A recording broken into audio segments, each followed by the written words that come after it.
there's a fair good chunk that are, self-sufficient. They're cutting up their own deer. And I think that means they're probably more akin to be the ones that are out there for the venison. That's why everybody's got CWD.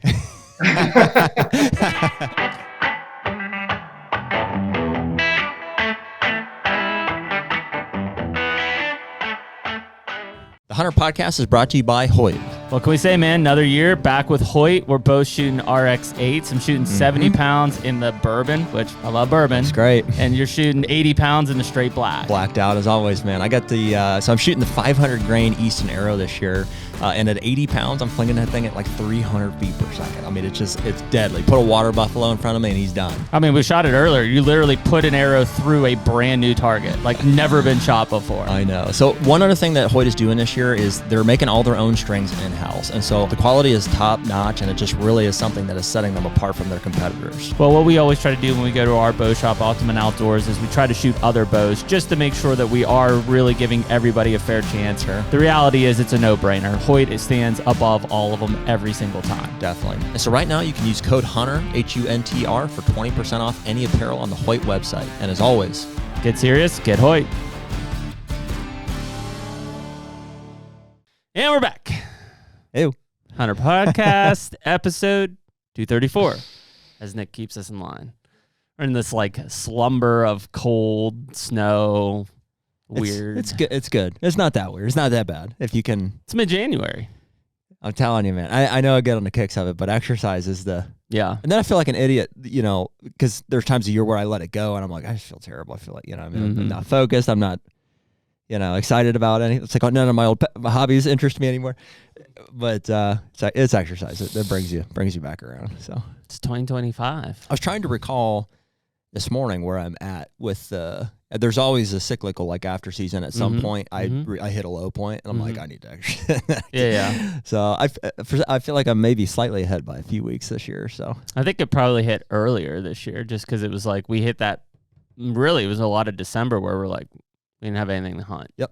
Yeah, that's probably what it was. Normally it's now that we're hitting that because seasons are wrapping up. I mean, if you're this is going out next week, Nick. So yeah, I mean, if you're listening to this, Pennsylvania just ended on the 20th, so yesterday. Most are. Missouri's over. I think Illinois is either. Oh, I think Illinois is over. It's got to be right there. If not, yeah. So, yeah, a lot of the seasons we're wrapped at this point. Ohio is kind of the trickler out there, and the southern states, obviously. Yep. It's like the 6th or the 9th or something of February. Yeah, it's crazy long, but yeah, we saw you got a picture of a buck in Illinois that popped antlers off. Like a, I don't know, 3-year-old probably. Yeah, probably. So yeah, they're starting. We'll see who's missing, just kind of keep an eye out. So yeah, so they're starting, we've been getting a lot of snow out here, which is, going to make it hard to find those until that starts melting off here at some point, which doesn't look like for the foreseeable future. Yeah, I won't even really think about it until February, mid-February, maybe early March. Yeah, that's the right time to get out there. So, yeah, well, I mean, we were just talking about this is probably the hardest winter we've had in a while, and it really started like right after Thanksgiving. We got our first snow, and it like just hasn't stopped. And it's like, well, are there things that I should be doing for my deer? Like this is also the time, like all the work you've done in the previous season should be carrying them through, and then at the end of the day, they just survive. They just live. Well, you hope, but I mean, it's like, I guess, like we were chatting before, like I'm a little nervous that like my beans seem to have been eaten out. Like I went out a week or a week and a half ago and I was like, boy, I got like, they're gone. Like bare stocks, and that's, 5 or so acres planted at like double rates. I mean, I was like, I'm good. Thick. I was like, I'm good. I wasn't worried about it at all.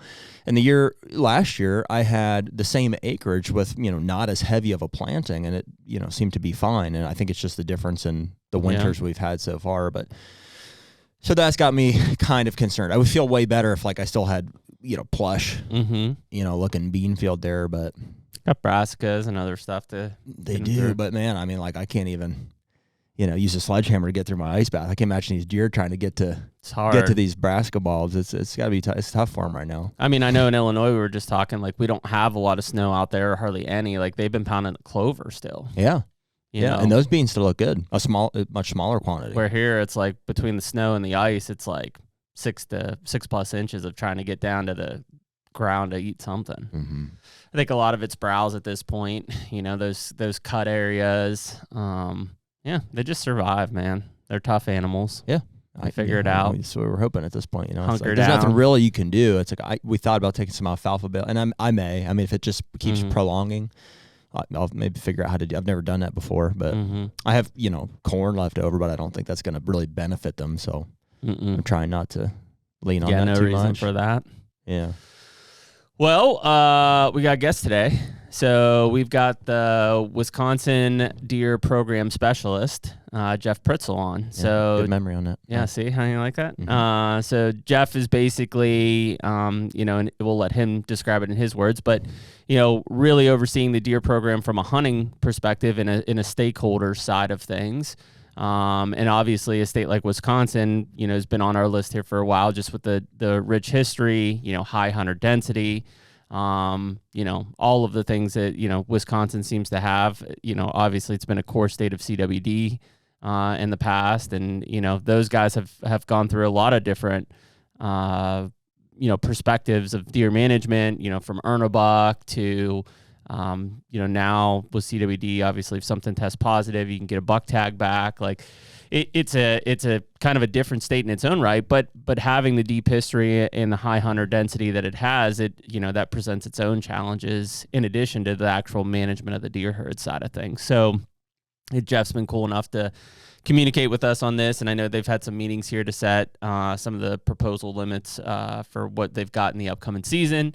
And so once we got through all that, it was like, hey, let's get on and let's talk through where Wisconsin's been and where we think it's going and kind of just some of the public perception around it. And obviously being a key whitetail state for the hunting community, I think it'll be a really cool discussion to have. Yeah. Wisconsin's an interesting one for us because it's far. It's further than I thought. Like for some reason, I mix it up with Michigan sometimes. Yeah, Michigan's close. That's like 5-6 hours. Close-ish. And then Wisconsin is far. That's like, next to North Dakota. Yeah. Right? No. Minnesota's in between. Okay.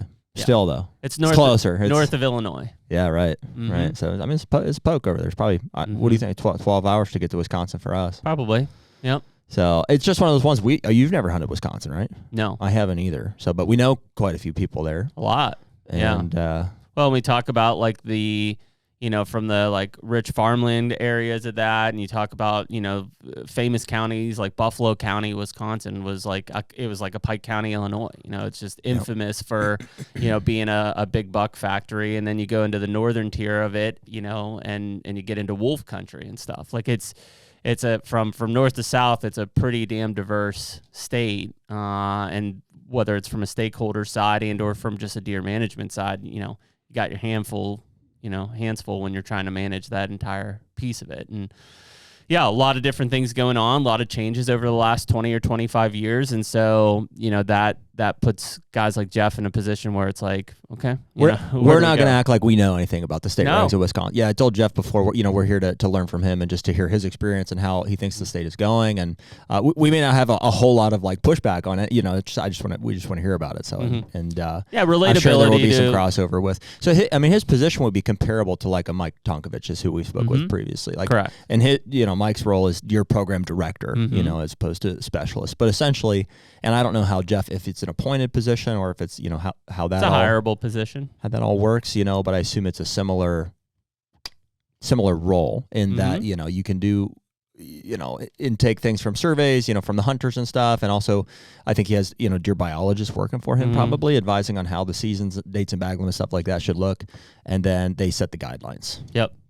Yep. And it's at a landscape level, which is something we'll probably get into when you talk about deer hunting and deer management. It's, just like we're talking about it on our property level. We're talking on a local level where state agencies are managing at a landscape level. And they'll break that down into, smaller pieces based on, is it big woods? Is it farm country? Are there wolves? Are there not wolves? But ultimately they're still looking at it at a thousands of acres level versus most guys looking at it on their own 40. Yeah, which is what makes deer management, extremely tough in terms of how that's affected across the board. So, word. Yeah, be pretty cool. So let's get Jeff in and we'll talk some Wisconsin. We got you, Jeff. I'm here. All right, buddy. Well, we appreciate you joining us this morning, your time, this afternoon, our time, and yeah, we kind of let it in there as the precursor to this discussion. Obviously, Jared and I haven't hunted Wisconsin, but know enough people and know enough about the state and its rich history in deer hunting, and being kind of a key state that always seems to come up in any kind of deer hunting or deer management discussion.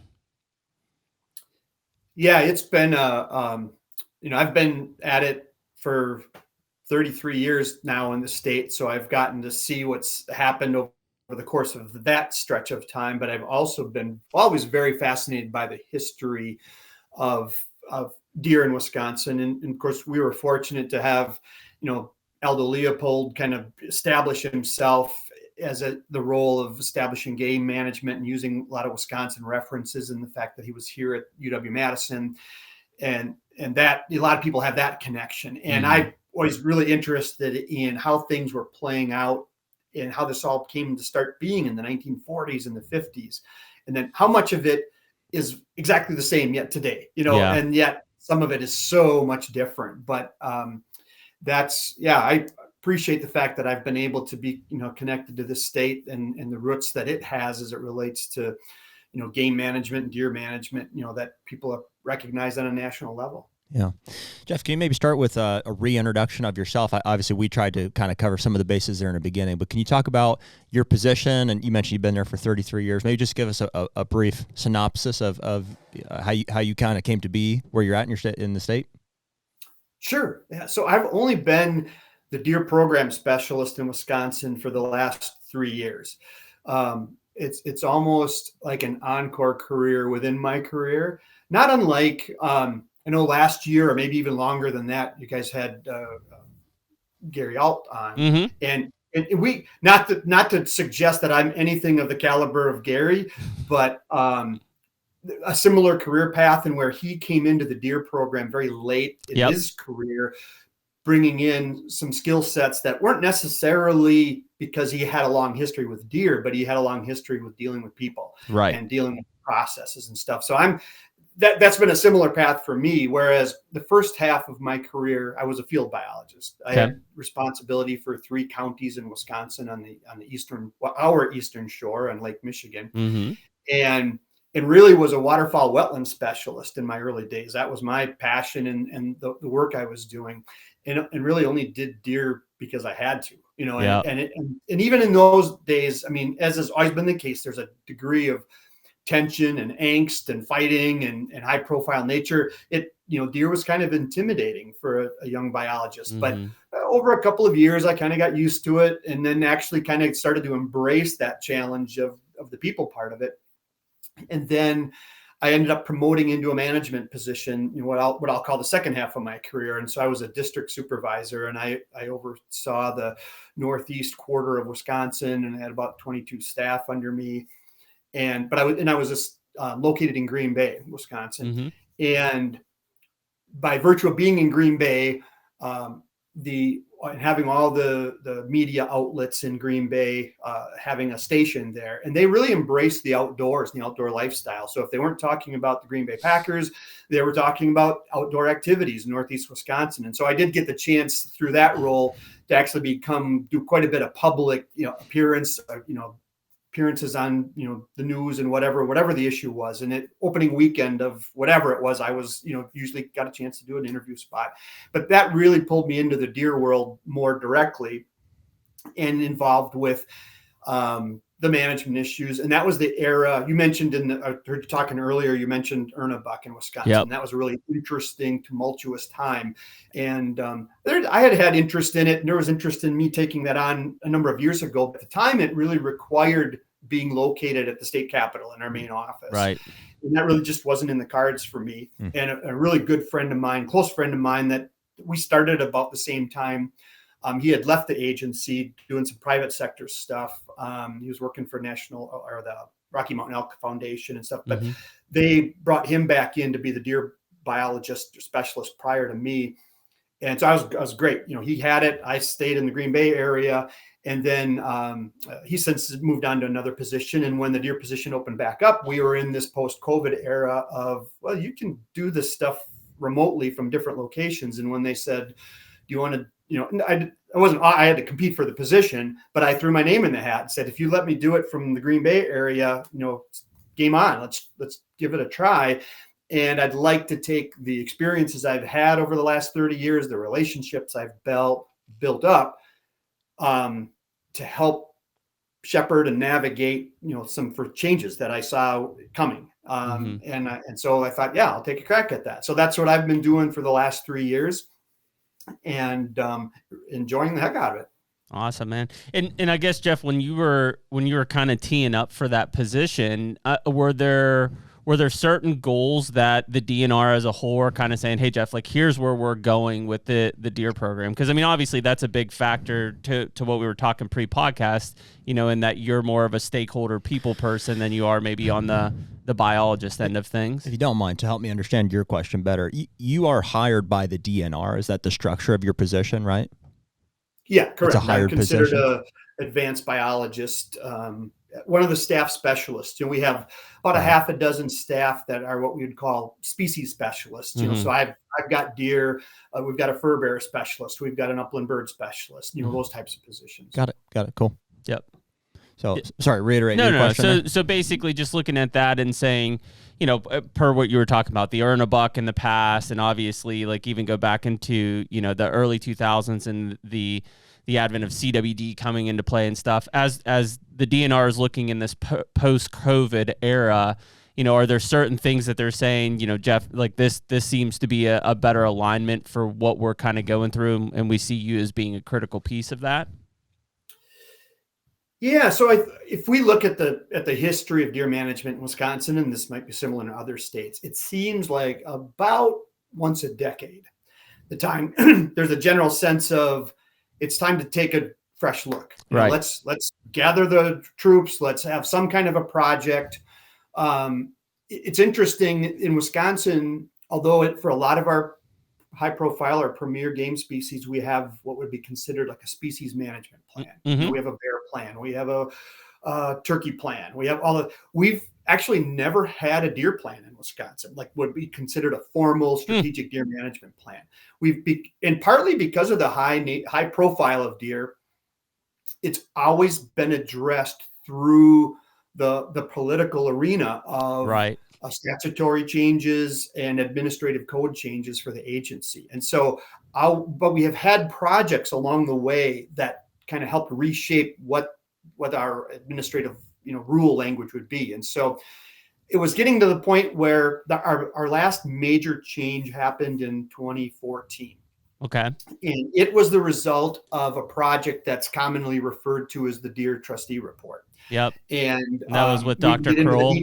Yep. We can get into the details of that if we want to down the road. But so that's 10 years ago, right? So now we're at about this. It's been a decade. It's time to maybe take another look at this and revisit what's working, what's not working. And so kind of in anticipation of, all right, it's the time we're getting ready for the next round of let's bring stakeholders in and go through a review of the program.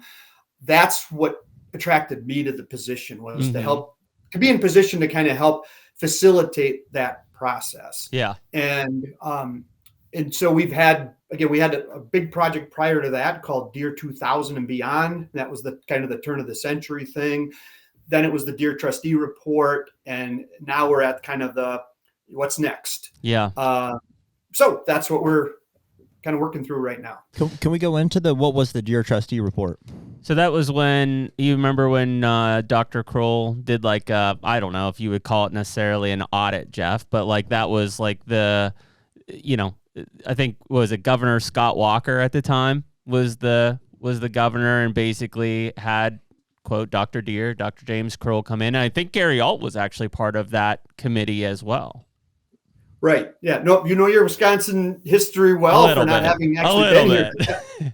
That was a time that probably was catching a lot of attention. And so I can nest that within kind of the longer history of where we've been at and where we're going with deer management. But the timing had set up where, deer management became a real, kind of a political leverage point, and it was utilized successfully with, the Walker administration as they came on board. And one of the campaign pledges was, hey, we're going to bring in some outside experts and have a fresh look at the deer season or deer structure, which wasn't the first time that that's happened either. We've had external experts brought in to audit our system multiple times in my career. But so that one, the kind of the feature point person was Dr. James Kroll. But I think one of the smartest things they did was made it a deer trustee panel, not just one individual. And by bringing in both Gary Alt with his experience that he had there in Pennsylvania,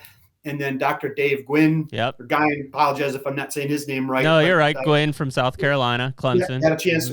And so he came on to that as a panel, and his focus was to bring DMAP to Wisconsin as part of this. So that was his role.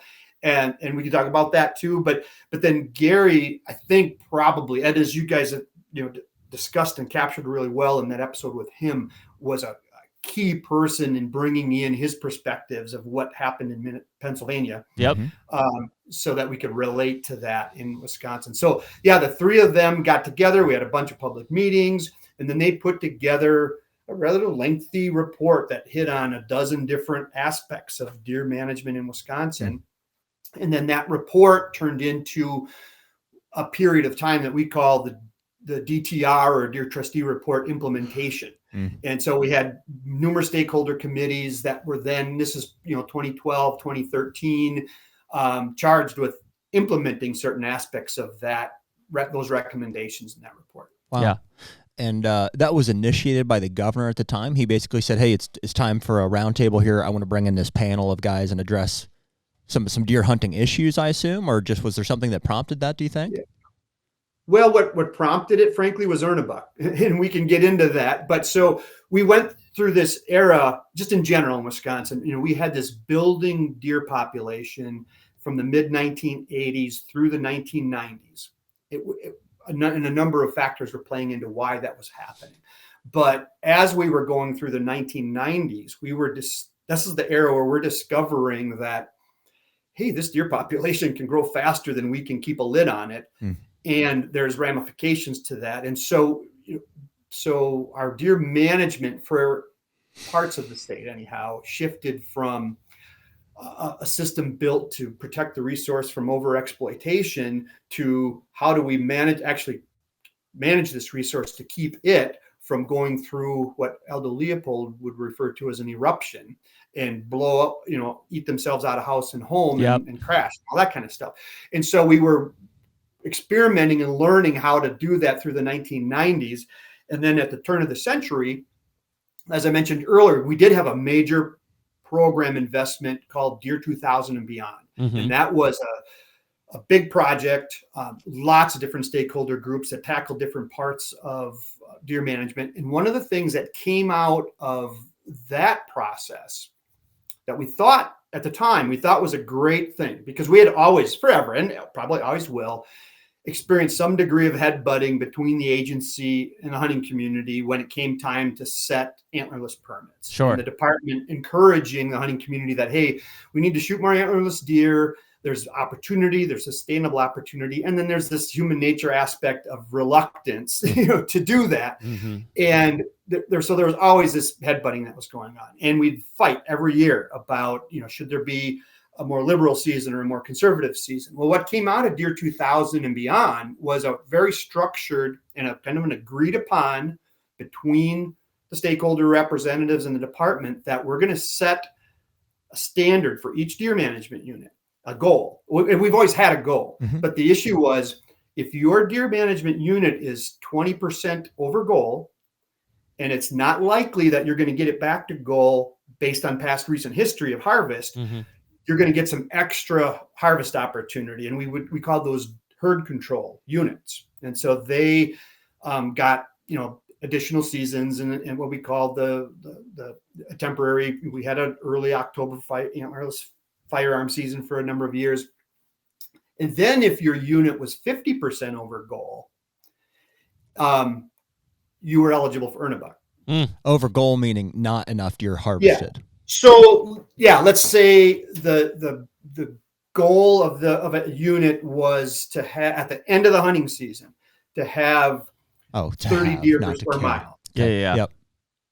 And at the end of the season, you had 45 deer per square mile. Mm-hmm. So you're 50% over goal. That's interesting that you phrase it that way, that the goal is to have a certain number of deer and not to kill a certain number of deer. Obviously, the two equal each other, but I assume you knew both numbers. You guys all knew what you had to kill. Yeah. Yep. But it is an interesting way of and how we approach that and how our system has always worked. So anyhow, we had this agreement that if your unit's 50% over goal and it doesn't look like you're going to be able to get below that, again, based on past harvest experiences, that makes you eligible for earn a buck. And there was it was kind of locked in. There was no debate about that annually. And so it switched from a system by which every year we met with the stakeholders and said, hey, this is what we're proposing to do. What do you think about it? Let's get your feedback. And then we'll decide based on feedback, just exactly what we're going to do. And that was part of the annual bantering back and forth. Under that system, it became, instead of coming back to the stakeholders every year saying, here's what we're proposing to do. What do you think about it? Should we make some modifications? It turned into this is what we're going to do. Right. You're doing here's this. Why.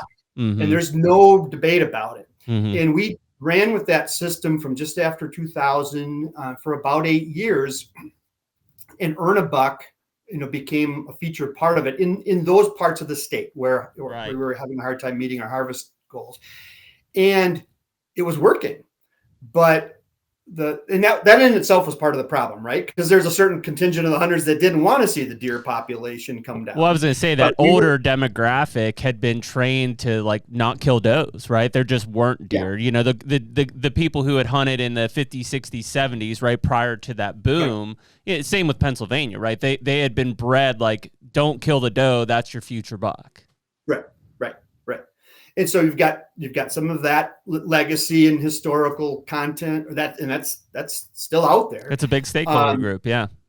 Yeah, and of course, for a lot of folks, it was simply objectionable to be told what you're going to shoot. Right. It wasn't a choice. It wasn't a choice in those units. And then, as I said earlier, it was working as it was lowering the deer population, but of course, it didn't work evenly across the landscape. And so after 2 or 3 years of a particular unit being subjected to earn a buck, it had worked. The folks that did it are saying, hey, okay, we've knocked the deer herd down. It's time to back off. But there were other parts of that unit that were still producing, high kills that kept that unit eligible for earn a buck year after year after year. So after 3 years of earn a buck, the wheels just fell off politically because people were like, no, we're done, with this. And so then it turned into a political, leverage point. And so that brings us up to what you had asked about is, how did it come to be? Yeah. And part of that, what happened was interesting. The legislature responded and literally actually passed statute that prevents us from using earn a buck. And at the same time, then it's like, all right, we've got this big chasm or divide between the hunting community and the agency. We need to do something to build that bridge back. And then that was let's bring in some outside, objective folks. And that was the Kroll, trustee and the report so that's how it all came to be. Interesting. I mean, I would tend to agree with, I can see issues with earn a buck if it's like a broad stroke approach. If you have people inside of a unit who feel that they've met the goal and others keeping them eligible and then they're forced to shoot, I can see the frustration there. DMAP seems like a more targeted approach if it's run properly. Yeah, from a property level standpoint. Yeah. So because that should address, hey, if this property over here is they're at a good number of does. The state biologist should be able to say, yeah, you guys are good. There's no reason to. But it seems like, and Jeff, correct me if I'm wrong, that the issue it wasn't necessarily a buck doe issue. It was literally population. So you were just removing mouths off the ground, with an earn a buck, although, basically you were incentivizing people to shoot does because they really wanted to kill a buck. So they're just taking deer off the landscape, essentially, where in most DMAP cases, it's antlerless harvest coming off, not buck harvest coming off. Yeah. So essentially what we've learned, and so when we talk about Wisconsin, we kind of divide it into two stories. We've got four deer management zones in the state. Okay. Two of them are forest zones, so dominated by contiguous forest habitat, and then we have our farmland zones. We have two farmland, central and a southern farmland zone. So and that's really two different worlds. And so most of this, what we're talking about, was happening in the farmland portion of the state, but not exclusively at the time. And so what we've come to learn over time in these productive farmland units is that, and you guys have talked about this before, is when you look at your harvest ratio, so how for every buck that gets shot, how many antlerless deer are being killed? So what we'd seen over the decades is that if your objective was to maintain or reduce the deer population, you've got to be harvesting at least 2 antlerless deer for every buck that dies. Right. And that just under voluntary circumstances, that just doesn't happen. Okay. So the real objective of earn a buck was to change that harvest ratio to put more pressure on the antlerless side of the equation to reduce the productivity of that herd in that area. And so the first year that we had earn a buck, and this is kind of an interesting side story as to how earn a buck even came to be as a concept, goes actually back to 1996. So yeah, this is a period of time where we're having this unprecedented herd growth. And at that time, it's pretty much statewide because we've had mild winter after mild winter after mild winter, and there's just no check on the herd. And we're learning that the productivity of these deer herds has exceeded our hunters' capacity to keep up with them. Or interest. And so in 96, our Natural Resources Board, which is our commission, every state calls it something different. It's our 7-member governor-appointed commission. Our state commission recommended an antlerless only deer season in 96, entirely, the whole state. We're shooting nothing but antlerless deer this year. And of course, that caught a lot of attention, a lot of concern, and immediately, the legislature stepped in and said, no, you're not doing that. Here's a compromise. And this concept wasn't new. There's ideas of call it earn a buck or whatever. Actually, I remember the very first day on the job for me in 1992, I sat down in a land management consultant meeting with a large power company, and they had a consultant come in, and they were recommending deer management on their property and putting restrictions on their hunters and saying each hunter has to shoot 2 antlerless deer for every buck they shoot.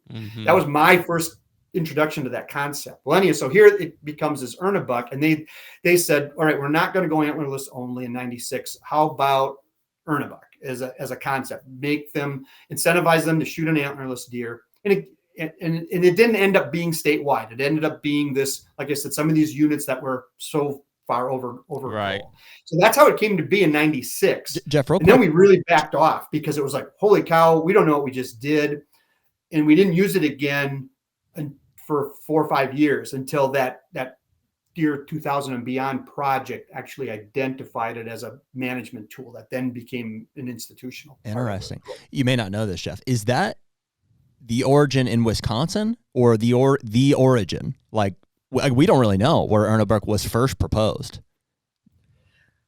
Yeah, I think in concept that the idea of requiring antlerless harvest certainly had already come up, at a localized level or through, land. Of course, even doing consulting land management for deer hunting was in its infancy in the early 90s, probably, right? But so I'm not aware of any other formal law or rule or regulation in a state that mandated antlerless harvest prior to this. Right. And I don't know. I don't know if any states have done it since. I don't have the receipt in front of me, but I feel that it has been done. I think from a state level? I think so. I think states have attempted in the short term since 96. That was quite a time ago. I don't know if anybody's done earn a buck. I'm not aware of it in the Midwest. I am aware even now it'll come up as a concept in other states, and they'll reference to, well, look what happened in Wisconsin. Yeah.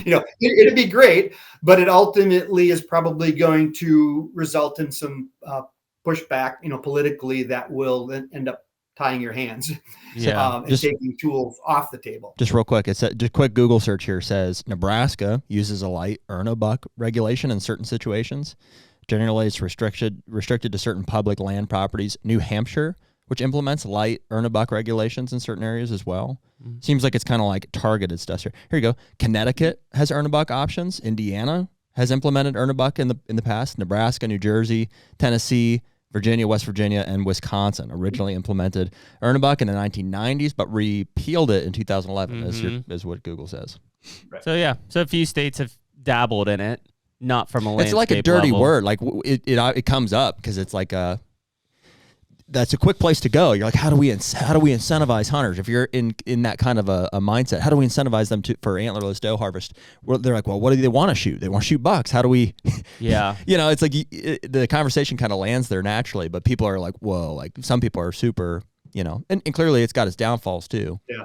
Well, and like anything else in our culture, it becomes this divisive, people are on both sides of it. And there was a lot of people that became big fans of earn a buck quickly, especially those folks that were, again, this is 1990s, quality deer management is just starting to creep into the Midwest, and this concept of trying to improve the age structure of your buck population. Well, man, earn a buck did that in spades. So one of the things that happened within the first couple of years, and again, another thing that we don't do anymore, but at the time we still have mandatory deer registration. Yeah, I was going to say, deer has to register it, but it used to be in person. So everyone that killed the deer had to bring it into a check station. Mm-hmm. And so that became and is frankly, even today, a missed part of our culture of opening weekend of the gun season people would go to the check stations just for the hang sake out. Seeing the parade and stuff, the deer coming in and hearing stories and all that kind of stuff. So what happened in those check stations in the areas where earn a buck was being carried out is right away it became very evident the second year that, wow, there's more 2 and 3 and 4-year-old bucks showing up in the harvest. And so the light bulbs started going on from that perspective. And so we had some folks from all the way along that said, earn a buck's great. It's serving us well. It's meeting our QDM objectives. Bring it on. But that was really a minority. Sure. But even today, we still get some folks coming back, when and how can you bring earn a buck back? It was great. So it's we got both sides. Did you see kind of like at the end of its life, like was the herd in good shape? Were the management objective that were initiated in the 90s, were those achieved with earn a buck? Well, sort of, as is always the case. What was happening, I described earlier that at the local level, the problem with earn a buck was that it was working, but really unevenly, right? In local areas from township to township or however. But we manage deer at the unit level, and so this concept of the scale of reference, and this is a part of the issue we always run into when we try to talk deer management with the hunter, is that the agency's perspective, at the unit level is different than the hunter's perspective at the square mile level. Sure. And so when I looked at the unit, what earn a buck was accomplishing was stabilizing the deer herd. We were able to suppress or cap off the growth, but it actually wasn't suppressing the deer or decreasing the deer numbers. It wasn't at the scale of the unit.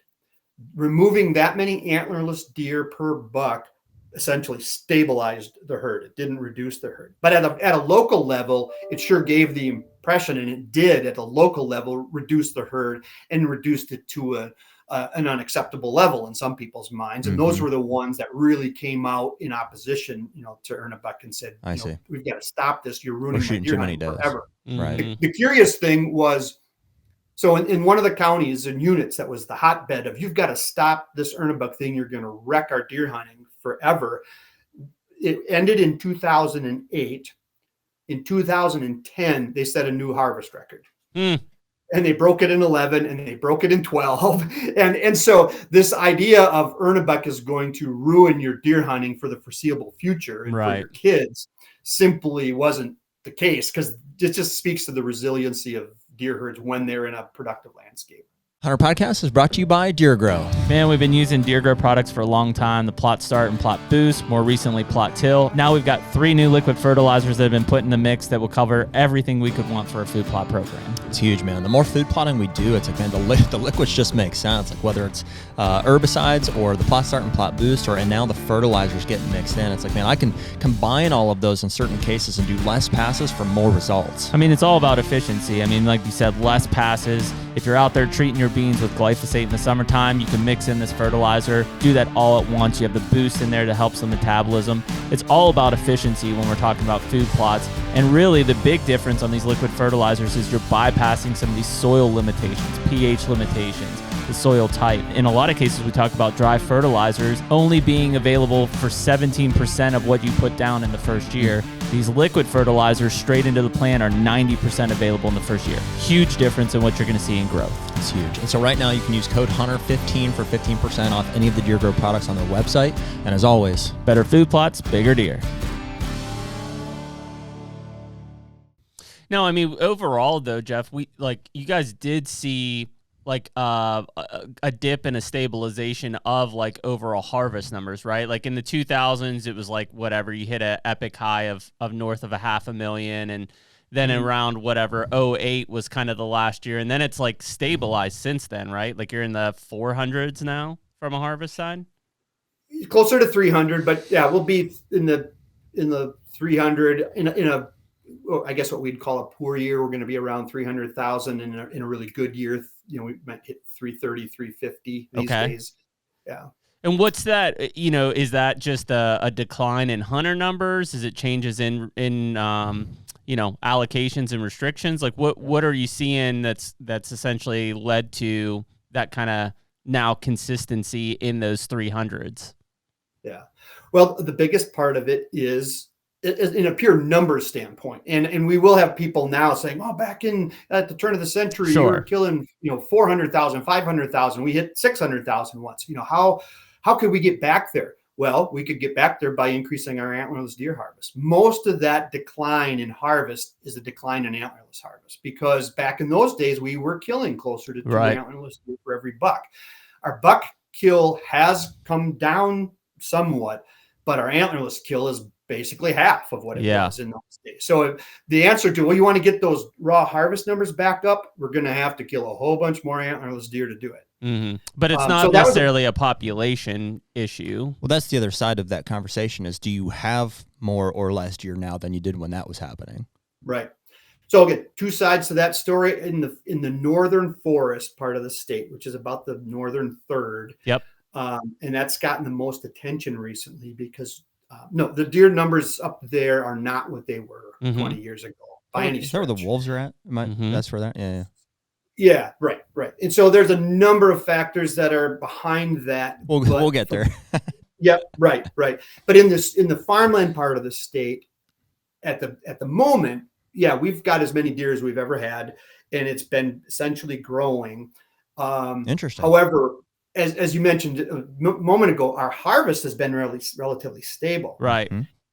And for decades and for many years, and it's our own fault, but it was true decades ago, the harvest did especially the buck harvest, paralleled the population pretty well. Yeah. So if your buck harvest was going up, you figured your population was going up and vice versa. Yeah. And actually the way our population model is set up, it's gonna drive it that way because we use our buck harvest as a premier part of our population model.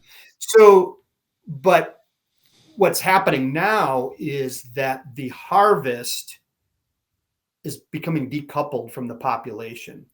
And you've touched on this for a number of reasons, as I've heard in other episodes, and it has to do with hunter selectivity. Yeah.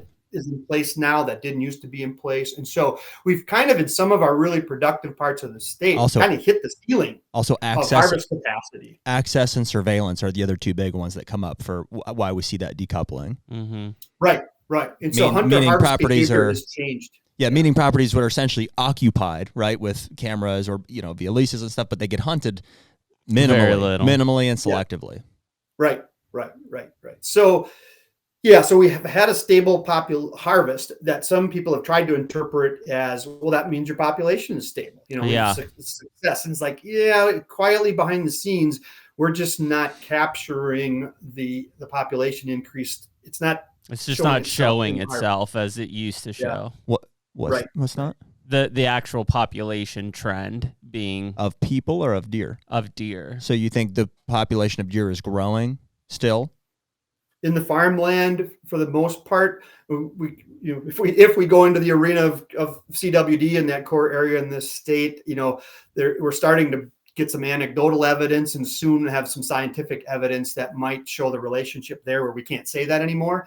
But in areas of the farmland that are not significantly impacted by CWD, we haven't hit a biological carrying capacity threshold, right? But we're starting to see the evidence of that density dependence, where fawn survival or productivity is starting to come down. Mm-hmm. That's because that's relative to higher deer densities, and so Mm-hmm. that it wouldn't continue forever. But we still have areas of the state that are have well over twice the deer per square mile that we were prescribing for as a goal, 20 years ago. And I assume that's still weighted pretty heavily towards the antlerless side of things, right? Yeah, I mean, we do, because of the nature of the way people harvest deer. Of course, that is changing. There's, in very basic terms, it doesn't stray too much from the reality that for every adult buck on the landscape, there's 2 adult does and 2 fawns, and so about 20% of your herd is adult bucks. And okay. that'll vary, 5 or 10, maybe significantly in a few areas, but yeah, definitely, your buck population is going to be 20 to 25% or 15% of the total population. Mm-hmm. Yeah, that makes sense. Gotcha. What percentage of that cropland area is in like CWD management stuff? Is it a large percentage or fairly small? What we would call like the core area is about 4 counties in southwest Wisconsin. Uh-huh. And we've watched over the past 20 years, it kind of slowly spread, and it's the perimeter of the known affected area. And then it almost in slow motion, acts like a wildfire, in that you've got this leading edge that, that's moving out, and then you have sparks, that get carried out. Think of how they're talking about out in California Mm-hmm. now, that end up, hitting new areas. And so we've watched this slowly play out over, the last 20 years, but we'd still say, it's a 4 county area, 5 county area where, where we saw this prevalence really grow. And part of the research that they've been working on and will be coming out soon is looking into, what characteristics or conditions have to be in place that allow the prevalence within that herd to ramp up that way, where in other areas it seems like it's just kind of simmering, but the rate of expansion and or prevalence just doesn't happen at the rate. The area where it really first got started in Wisconsin, it just, you could say it's coincidental, but it might have been for a number of reasons. It's just an area that had 80 to 100 deer per square mile. Mm-hmm. It was just ripe. It was like, again, using the fire analogy, there's these sparks. Some of them are landing on sidewalks. Some of them are landing on piles of pine needles. Right. And that was a pile of pine needles. Yeah, and just exploded. And I mean, are you guys actively doing any kind of mitigation on that now, or is it purely just surveillance with the herd side of things? It's really, you have to honestly just say it's surveillance. Yeah. We've been monitoring, and we have a data set that a lot rest of the country really appreciates. I was going to say it's one of the longest surveillance programs on CWD in the whitetail herd, out there. Yeah. So it's an appreciated data set that really helps capture how this disease has changed over time, so that it can inform other states that are in different stages, to say, well, given these conditions, here's what we could expect to happen if we do nothing, versus what are the steps that could be taken to, like I said, to try to mitigate it. And in all the different states kind of taken novel approaches based on what they've been permitted to do by their constituency. Right. So in the end, people like to think that the agency, people say, well, the DNR does whatever it wants and we call our own shots. We're really a reflection of the public will and the portion of the public will that really is vocal and expresses themselves. And so we certainly out of the gate had taken a more aggressive approach towards CWD management or mitigation.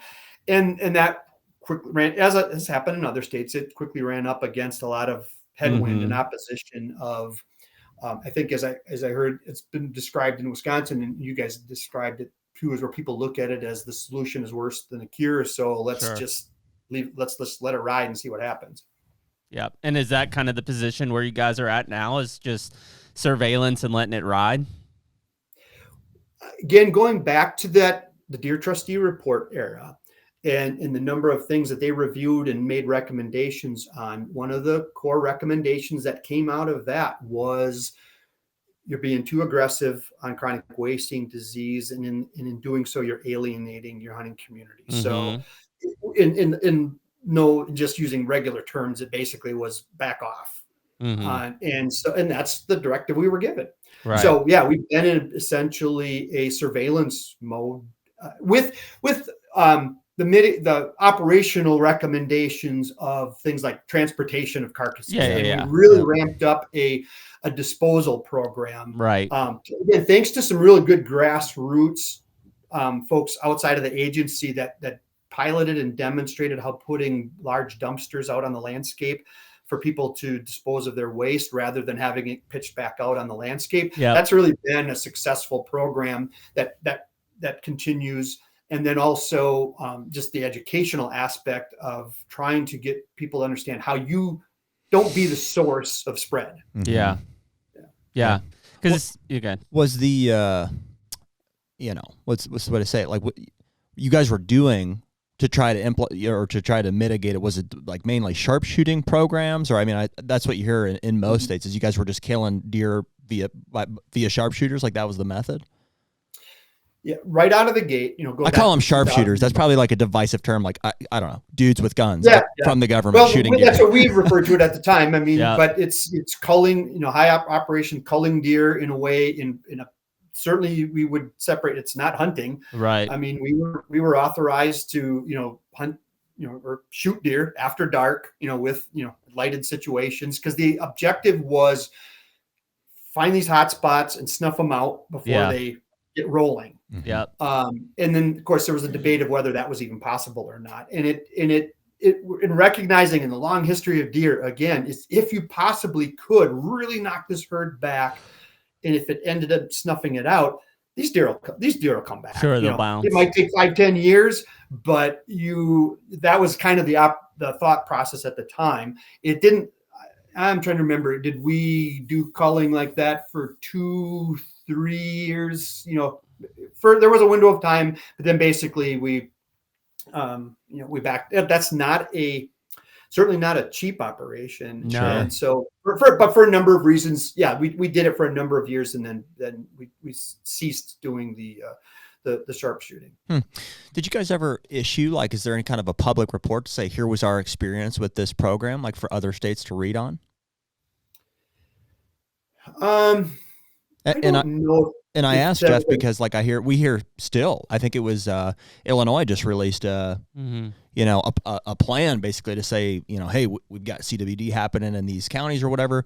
We need to implement sharpshooting stuff. And so it's really funny and interesting to hear, somebody that's been through it and basically had on the other side saying, it didn't really work, met with a lot of opposition. Meanwhile, you have other states getting all ramped up about, like, let's go. Yeah. Well, that's the challenging part of it, is some would define it as say, well, see, it didn't work in Wisconsin. Others would objectively say it never got the chance to work in Wisconsin. Sure. Right. So then it's like, well, all right, what could how could this happen? I think in the big picture, the thing is that the states there's a national CWD consortium. There's a number of ways to exchange information back and forth. There's been a strategy so that states that are looking into certain aspects of this are not being redundant or duplicating efforts. Gotcha. So working with the academic world and with the agencies getting together and saying, all right, you guys are really honing in on this. We're going to work on this, and down the road, and we share information. I know in the Midwest, and I'm fortunate in Wisconsin. It's different in every state. We have wildlife health and deer health staff that are dedicated to the CWD issue, which essentially frees me up to do the other parts of the standard routine deer stuff, but I stay connected with those folks. And I can only talk about this because of what I've been exposed to listening to what they talk about. So I want people to be clear that I'm not the CWD point person or expert in Wisconsin, but I've been watching this play out for decades, of course. I mean, what's the, I guess at this point in time, what's the general feeling from the Wisconsin deer hunters? Cause I mean, I've heard plenty of people now that, whatever, they shot a deer, it seems natural now that if you're in a zone, like you're getting it tested, and a lot of them are coming back positive. I mean, what is the general consensus from the deer hunting population on like what they feel should be done or could be done or needs to be done? Well, that's the key word. You mentioned consensus. Yeah. Nobody's in line with each other. If there was anything close to a consensus, this would be a little bit easier to manage or navigate forward. Yeah. It's like a lot of other things in life where you've got, kind of it's a polarizing, kind of a divisive issue, or gets put into that category. And you see the full spectrum of people that are really, I would call them, citizen science oriented. They embrace the role of accumulating and sharing data for betterment of, information and that kind of stuff. And so I would capture our hunting population, and this is probably typical of other, we've got about 10% of our deer hunting population that I would call embracing citizen science, and they're going to do everything they can and that want to provide information.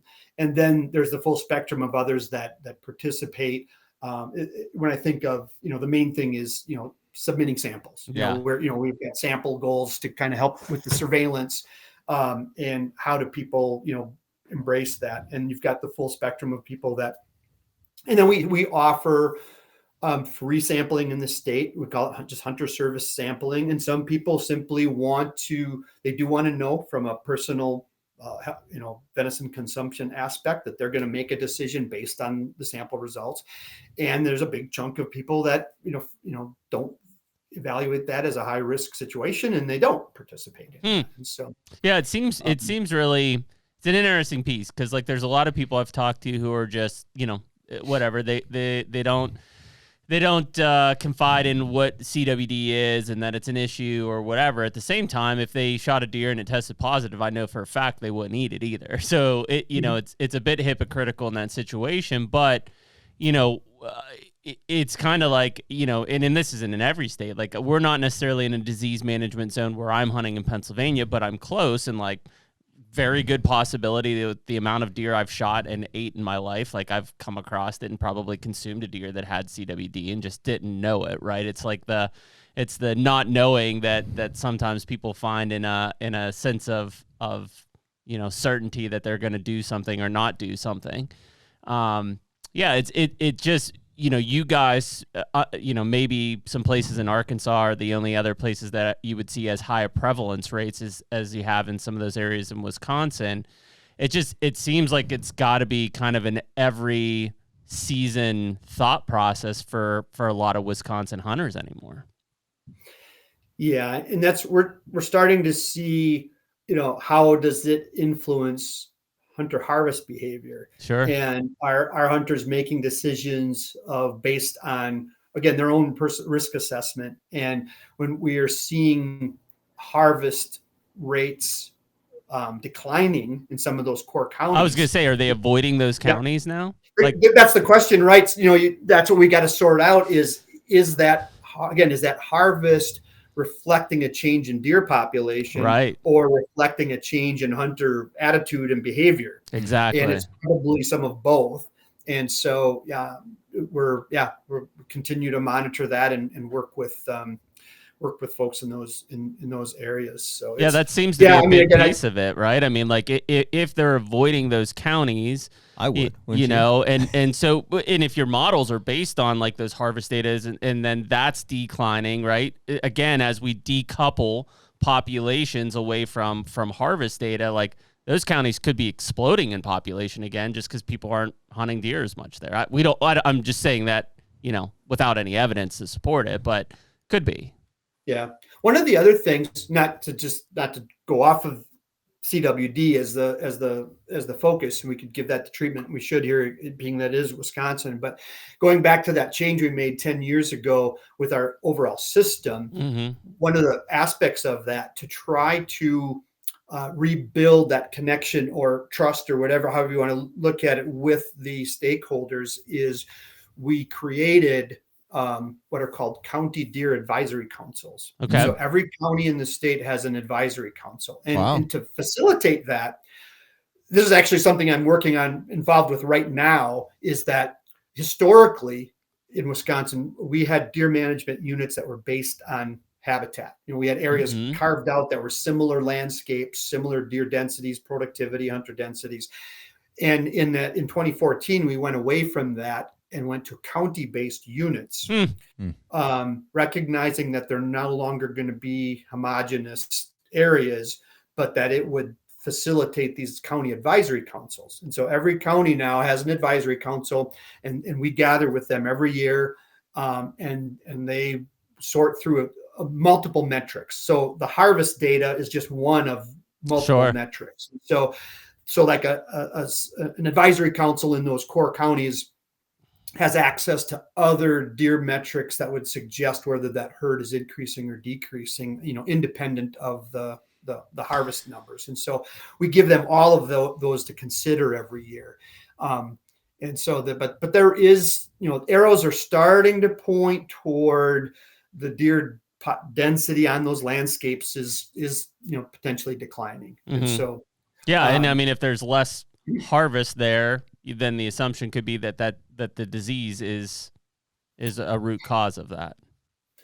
Yeah. So there's some stuff that'll be coming out, you know, later this year that will try to help shine some light and clarify exactly what those roles are, so that we can make more informed decisions going forward. The county thing is interesting because we actually did the opposite here in Pennsylvania. We had traditionally been a county-based system, mainly around antlerless allocations, and then we went to wildlife management units, which were more habitat-based selections from a management side. Now those continue to modify themselves, and disease management areas have now come into play. So there's been some changes there, but it's an interesting discussion. We don't have any advisory committees. What does the committee look like? Are those like full-time individuals? How many are there? What is their role other than reporting back to you what they're seeing?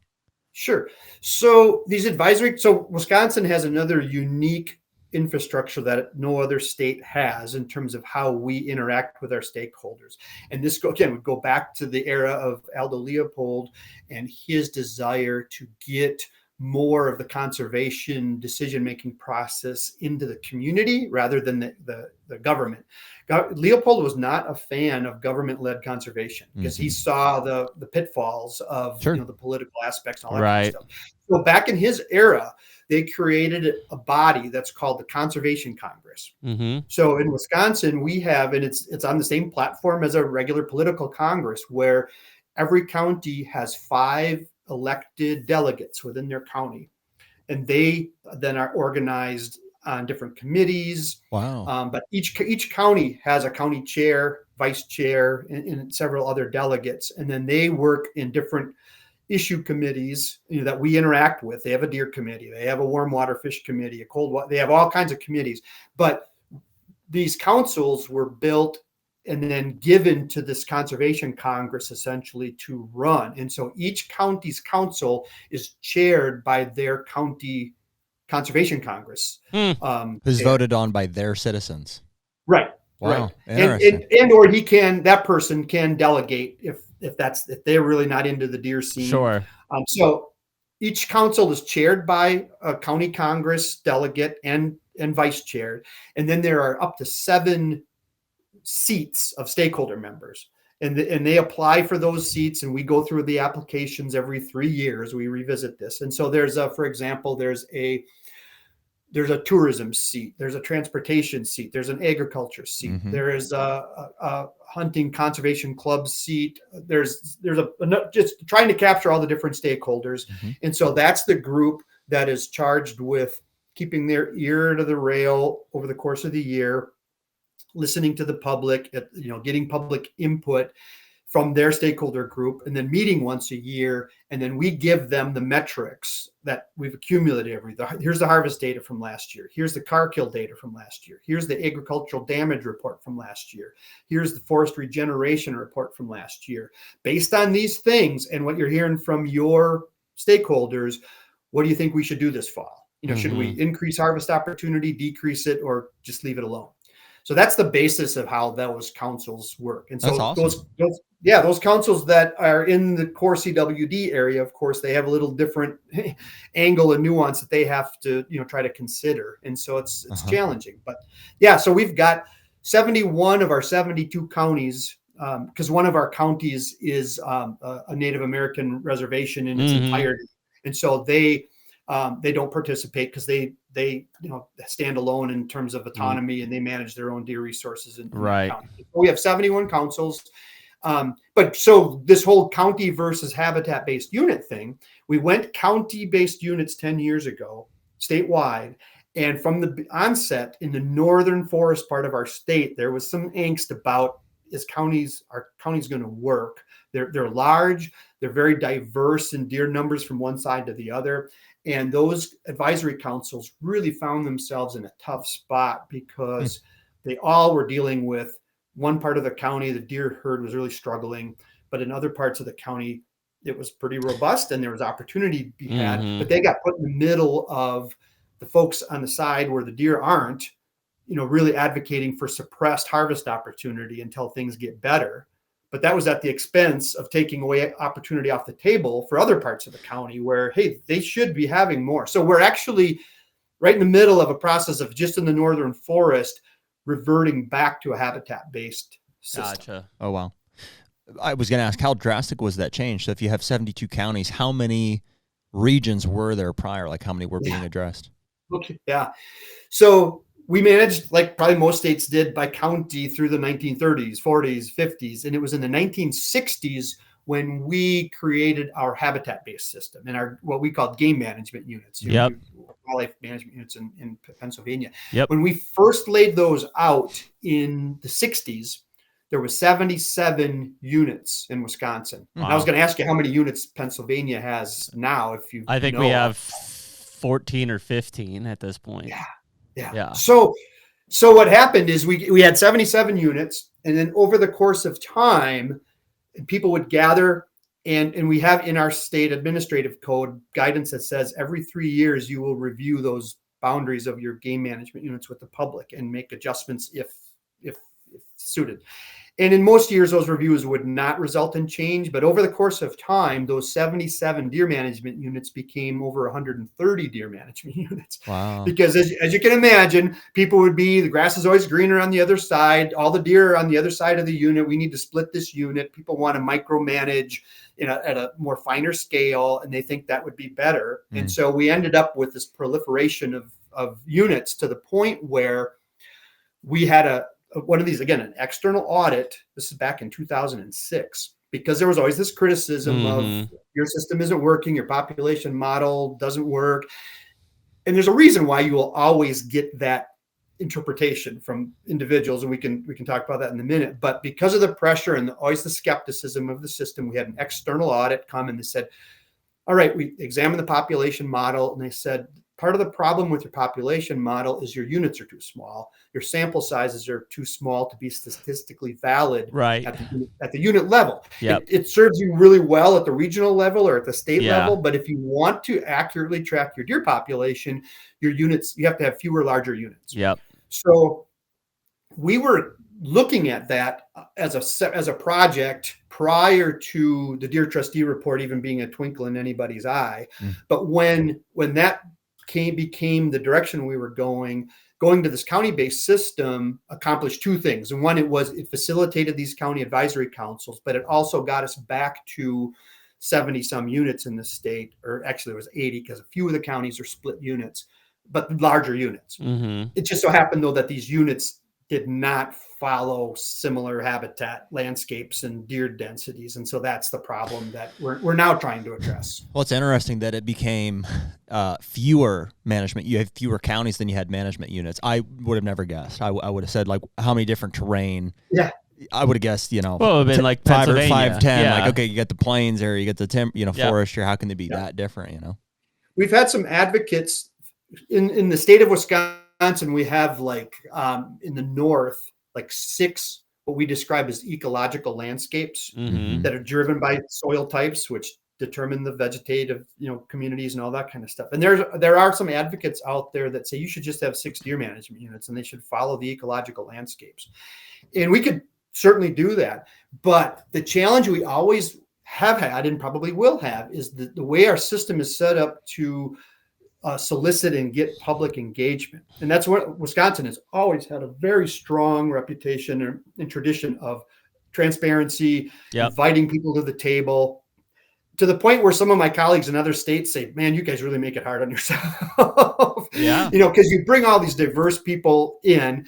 And I've come to learn in my job that there's no such thing as the average deer hunter. There's no stereotypical, they all want the same thing. There's so many diverse attitudes and what they want out of it. But the challenge is, again, going back to this, I referenced this earlier, looking at the scale of the management scene, right? So we look at the deer management unit, which is hundreds of square miles and tens of thousands of deer in some cases. And so we can tell you and measure what's going on with the deer herd there. But within that unit, you still have this diversity. No matter how you draw the lines, there's going to be pockets of areas that are suboptimal. They're not performing at the level the unit is as a whole. But when you have 600,000 deer hunters in your state and a lot of enthusiasm for deer hunting, you've got people, unfortunately, that are trying to scratch out their deer hunting experience on suboptimal places. But they don't see it as suboptimal. It's their place that they have access to. That's and their expectation is we should have as good a deer hunting as what we're hearing about on the media and the news and everywhere else. And the only way to get there is for suppressing harvest opportunity as a whole so that the areas that can produce the deer spill over onto our area. And so that's one of the challenges we always have, is that the scale, we can say, the deer herd is doing this at the unit level, but there's going to be no shortage of thousands of individuals have experiences that don't align with what our unit level metrics would say. And so then they come in and express dissatisfaction and then look to see, well, how are you going to respond to that dissatisfaction? Another concept that I've come to see and that I think is somewhat unique to us deer hunters is that, understandably, we are so connected to our spots and we've become less mobile as hunters. And the expectation is, this is my spot and what can I do? And in certain situations you can, and that's where deer management really happens at the much more microscopic local level, at the landowner level. What can I do to enhance my situation? But it may not reflect what's going on at the unit level. But you've got folks that are locked into their spot. And unfortunately, for circumstances that are totally out of their control, it's never going to be a productive deer hunting spot. But the option of moving and seeking greener pastures or a newer place, different place, just isn't what it used to be. And I always say hunters were nomads for thousands of years for a reason, because deer are prey species, right? They are inherently unstable. and ecologically they should be unstable. The landscape needs these periods of up and down, with deer numbers, so that the vegetative community can recover. And now, in a natural situation, of course, as we talk about a lot, and as you guys focus on a lot, the ability to manipulate, a chunk of private area to enhance that, you can remove that aspect of it. But on again, the scale we look at, those fluctuations are inherently not only inevitable but necessary, but people don't really want to see that happen. They don't want to tolerate those down periods when you got used to a better period in time.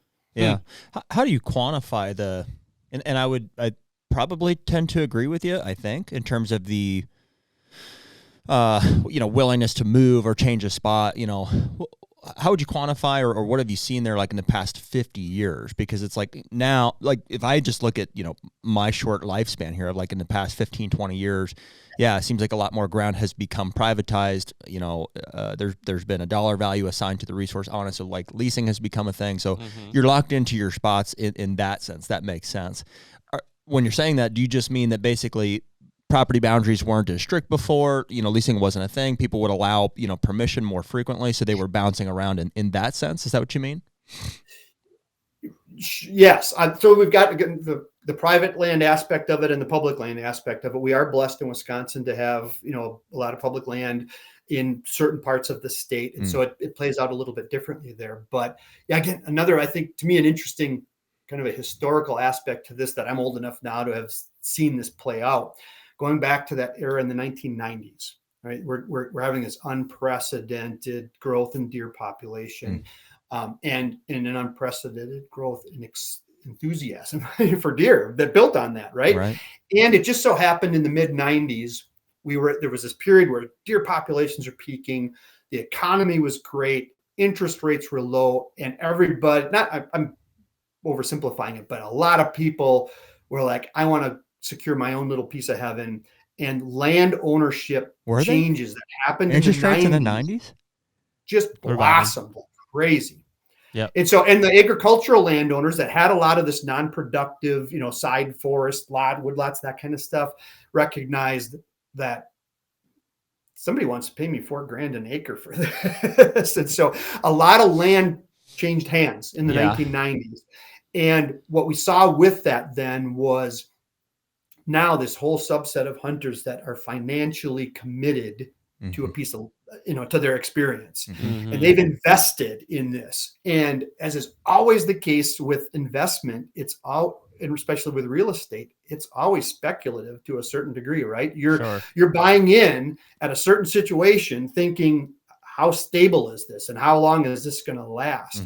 And so we had a bunch of people now that they own a piece of land, they want to manage it more specifically, and it's a chunk that used to be accessible to maybe dozens of hunters. By third day of the season, we're going to do drives through these woods and get these deer moving. That just doesn't happen anymore, because now that same chunk of land maybe has two people hunting it, and they're very managing access and all that kind of stuff, understandably so. But it just, that collective dynamic really changed. And it really, to me, took that turn in the 1990s. And when I sat at the table at the deer committee meetings and stuff in the 90s, and I was a young biologist at that time, but I still to this day remember the older biologists saying, this, where we're at right now in the deer world, this is great, but you are going to live to, suffer the consequences of this 30 years from now, when things aren't going to be like this, but people are going to remember this time and always want it to be the case. And that's exactly the way it's played out. Why do you think they said that? What were they meaning? I think they were mostly meaning these deer populations we have right now are unsustainable. They're not going to be. And we saw the beginning of the cultural shift and change of deer hunting strategy. And so we saw that beginning of your harvest, and we watch harvest data out of a degree of, it's an informative management tool that we make informed decisions going forward. But there's also this aspect of just we get into statistics as a reflection of our enthusiasm, just as we do with our baseball teams and our football teams. And people really like to dig into the statistics and the numbers and then assign meaning to them and interpret them and have Monday morning quarterbacking discussions about, Sure. And it's part of it is just the fun of being really embracing the experience.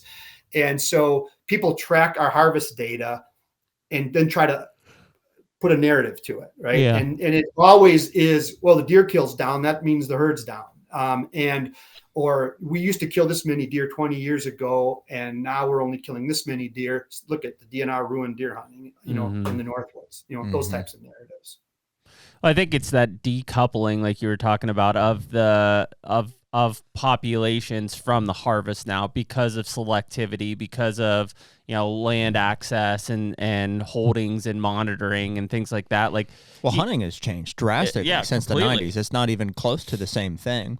I mean, we see the same thing in our gun system, like, and not picking on it by any means, but we talk about the migration of a lot of gun hunters into archery season because of crossbows, right? It allowed a lot of those gun hunters who traditionally had 2 weeks or so to hunt to have 3 months of hunting with the advent of inefficiency of crossbows and the legalization in the archery season.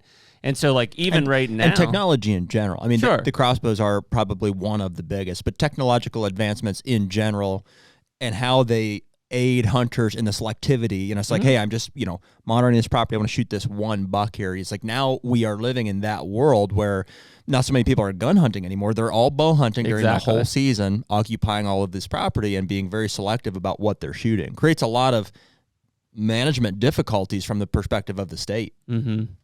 Yeah. Our systems are built on the assumption that there's stability and hunters, when the systems were built, hunters were much more opportunistic. Mm-hmm. And so it was a much more random sample of the deer that were out there. And now it's not so much. Now we've got some excellent statisticians, biometrician types that understand statistics and have been able to cope with that selectivity very well, but it's becoming more and more challenging. And so that's really one of the messages we've really been bringing out the last couple of years is, don't interpret the harvest data as reflective of the population. It's become much more conditional. We've seen that play out the last couple of years. And so it just makes it an interesting challenge to help interpret that and tell that story. Well, at least you guys are acknowledging it. Yeah, there's way more than just like, total kill and population numbers. It's like hunters are very selective. And so the management, needs to respond and be very precise. Yeah. I wonder how much the selectivity really affects you guys in Wisconsin, Jeff, with the ability to kill an archery buck and a firearms buck. Like when we talk about Pennsylvania or Ohio, it's a 1 buck state. So like there's a much bigger pressure of selectivity in that, like, there is no, if I fill my tag in archery season, I'm done. Season's over. If you see, because I know we've seen it in states like Illinois. As we're shifting into this, we very much enjoy the social, talking about how people perceive certain things and stuff too. So it's very interesting to hear that you're especially focused on that. I mean, the technology is something we touch on a lot, and we're like, well, we think it makes people feel this way or do this or that or harvest because of this, and all the way back to, I guess at this point, I think we have some fairly strong opinions on where we are kind of as a country, because we're talking to guys in a lot of different states. But certainly some of them seem like problem, children. We're like, hey, I can point to one thing and say, well, that's the reason. Like maybe we should consider restricting ourselves with, cell cameras is obviously a big technology that's been there. Crossbows is one that's drastically changed the dynamic of the archery season and the rifle season, and so on and so forth. I'll give you my take on the crossbow phenomena as it relates at least to Wisconsin, and it kind of ties into that 2 buck situation you referred to, and the fact that we've seen this migration of hunting effort out of the gun season into the archery season, and people want to say the advent of crossbows, and it just so happens in Wisconsin that also came on in 2014 as a universal, everyone can do it. So there all these things changed in 2014. So people want to think, oh, there was this big shift, once the crossbows came on the scene. And that was not the case in Wisconsin. That shift was happening. It started in the 1980s, and it was a pretty steady shift. And as you went through the advent of better tech on the compound bows, and then, of course, then it went to the crossbows. But when we look at our participation rates and our harvest rates, we've been on a very steady, gradual trend change for 30 years. And I would Is that say towards that archery, Jeff? Is that what you're saying? You're saying even prior to the crossbow legalization in 2014, yes. there was a strong shift into the archery season? Yes. Yeah. Gotcha. There's almost no wiggle or variation in the harvest when the crossbows became legal. Wow. It was on an upward trend already, and it just kind of continued. We actually now have stable. I don't want to call it stabilized yet, but it's been rather stable the last 3 years. Now, whether this is temporary, we're now is just buck harvest. We're at 60% in the firearm seasons and 40 in the archery. Mm-hmm. And whether they will get to meet each other at 50-50, as I think has happened in some states that are a little ahead of us on this, maybe Ohio might be one of those. It is. Because that change and trend has been steady, I pin it less on the weapon than on the time of year. Mm-hmm. And what we're seeing is hunters wanting that are enthusiastic. They want to hunt deer. They like hunting deer, and they want to hunt deer when the hunting is the best. And so they want to hunt in early November with whatever weapon is legal to use. And if we had, for example, our firearm season is positioned late in November, so the rut's essentially over. I know you talked about this with Jason in Missouri, a while back. If our firearm season was shifted earlier, so it captured part of the rut, you probably wouldn't see as much of a shift in crossbow because it's the time of the year that they wanted to have access to more than the weapon. Now we certainly were going to see this shift over. Crossbows have done two things in Wisconsin, and we haven't really got into this whole part of the story with our hunter numbers declining over time. But what crossbows have certainly done is kept our older generation hunters in the game for about another decade. Absolutely. And not just in the game, but harvesting in the game. Mm-hmm. Because one of the things we've had to consider also with connecting our harvest data to our population data is that as the baby boomer generation is moving through and starting to move out, but as of right now are still our dominant numbers in our hunting population. Our most common age of a deer hunter in Wisconsin this past fall was 63 years old. Wow. What? That's not the average is less than that, but the common, like the median. So as that boomer generation is moving out, what I was really interested in, we looked at the harvest data because I said, at what age does a deer hunter stop contributing to the harvest proportional to their presence in the hunting population? In other words, they hit that stage of, I've shot enough deer in my life. I'm just out here for the social aspect with guys in camp. And frankly, I've got some good friends in their 70s. I talked to them after this deer season. Amongst the 6 of them, by the third day of the gun season, they had 80 deer sightings amongst them. Wow. They shot one deer. Yeah. And I said, and they were like, you get to our age, the point is you realize when you pull the trigger, the fun is over. Yeah, the work starts. Yeah. And there's a number of other aspects that I know you guys have touched on in other podcasts, but I thought, at what point in time when the most common age of our hunter breaks that threshold of they're not going to contribute to the harvest proportionally to their presence in the deer population, that also starts to impact our overall harvest. A huge amount. Yeah. That's crazy. I can't believe. Reiterate that statistic to me. I want to make sure I'm not mishearing that. The average age of average. Right. Not average, but yeah, the average age is in the upper 40s. Okay. But the most common, if you took every age as a profile of our licensed buyers, the peak right now is 63 years old. Yeah. It's the most common person. Wow. Yeah.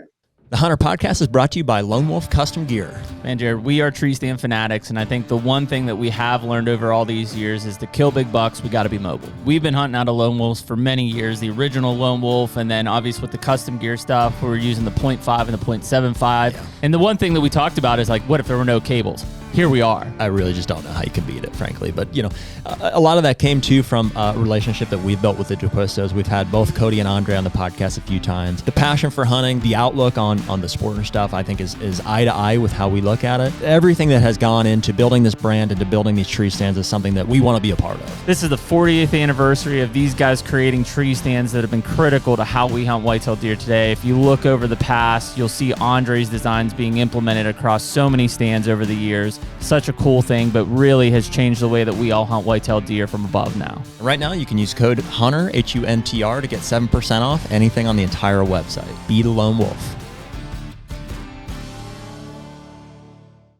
Now, Jeff, when you look at that, and we've had this conversation with Jeff in Missouri as well because of the Jason, because of the multi buck states. Like, what's the I guess what's the success rate of a Wisconsin hunter taking 2 bucks? Is it high? Great question.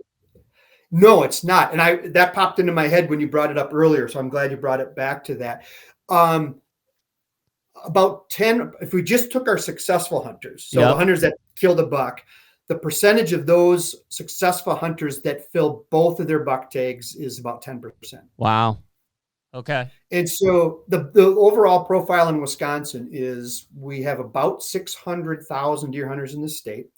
We had about 700,000 at the turn of the century, so 25 years ago. Mm-hmm. So we've lost 100,000 over the course of that time, as many of the eastern states have experienced. We have as well. We've talked about. So, but of our 600,000 deer hunters in Wisconsin, about half of them are dual license purchasers. So they're doing both archery, whether that's vertical or crossbow. Sure. And gun. So that's half of them. And then of the other 300,000, about 250,000 are strictly gun hunters and about 50,000 are strictly archers. Got it. Okay. Mm-hmm. That makes sense. Yeah. But so of the successful deer hunters in Wisconsin, the average deer killed is like 1.3. Yeah. And we can put all the antlerless tags out there in the landscape. Doesn't matter. And it doesn't change a dang thing. Well, and I mean, to that point, though, you know, and piggybacking on Jared's kind of a shock and awe there around the 63-year-old age class, like as that continues to go north, which it will, you know, just because of the way that we're structured, like you guys are going to have to figure out ways to offset the harvest on the younger side. Right. And we are, again, as that hunter, again, I remember hearing this in a previous discussion you guys had, as our total hunter numbers decrease, but our kill is staying the same, that means the kill per hunter is going up. Yeah. So we are having more success per hunter, but I think what's also happening, and I can't put the numbers on it, but I think we are seeing this. It's unfortunately maybe turning into a have and have not situation where you've got your successful cohort. They're going to kill deer every year because they're unfortunately in the spots that allow that to happen. And you've got a cohort that are in the middle where, you know, on and off. And then you got a cohort that are always going to it's just a tough deal for them. Or they're in the category of, I don't really care if I get a deer or not. Right. But so there's, and we're the hunters that we're losing, we're shedding them from that, you know, unsuccessful cohort more, you know, proportionally, which is understandable. We're losing them on public land more than on private land, which is understandable. And we're losing them from the north part of the state at a faster rate, because that's where when the baby boomers came into deer hunting, that's what you did in Wisconsin. They went north. Yeah. You went to the north woods. And so, and part of the angst that we're feeling and experiencing in the north as it has, let's say, faded is the heartbreak that brings to that generation, that they don't see the following generation coming and taking, filling in for them. And so, and that's twofold. One is the opportunities in the southern half of the state have just blossomed, you know, over the last 20, 30 years. And so that generation is like, why would I go up north? Yeah. Closer to home. Great opportunity closer to home. Yep. And we are simply losing part of that generation to other recreational pursuits. The menu of things that you can do are just so much broader than what perception was, at least in the baby boomer generation. And so that's why we're losing. And we've captured that loss in hunting effort in the North starting in the early to mid 90s. And so what's interesting about that is that when we look at our kill data, our harvest data, everyone points back to, again, those late 90s, early 2000s, they were killing more deer. The kill was going up. Right. And so they're like, how would we get back to that point? How could we ever get back there? And then the hunters will come back.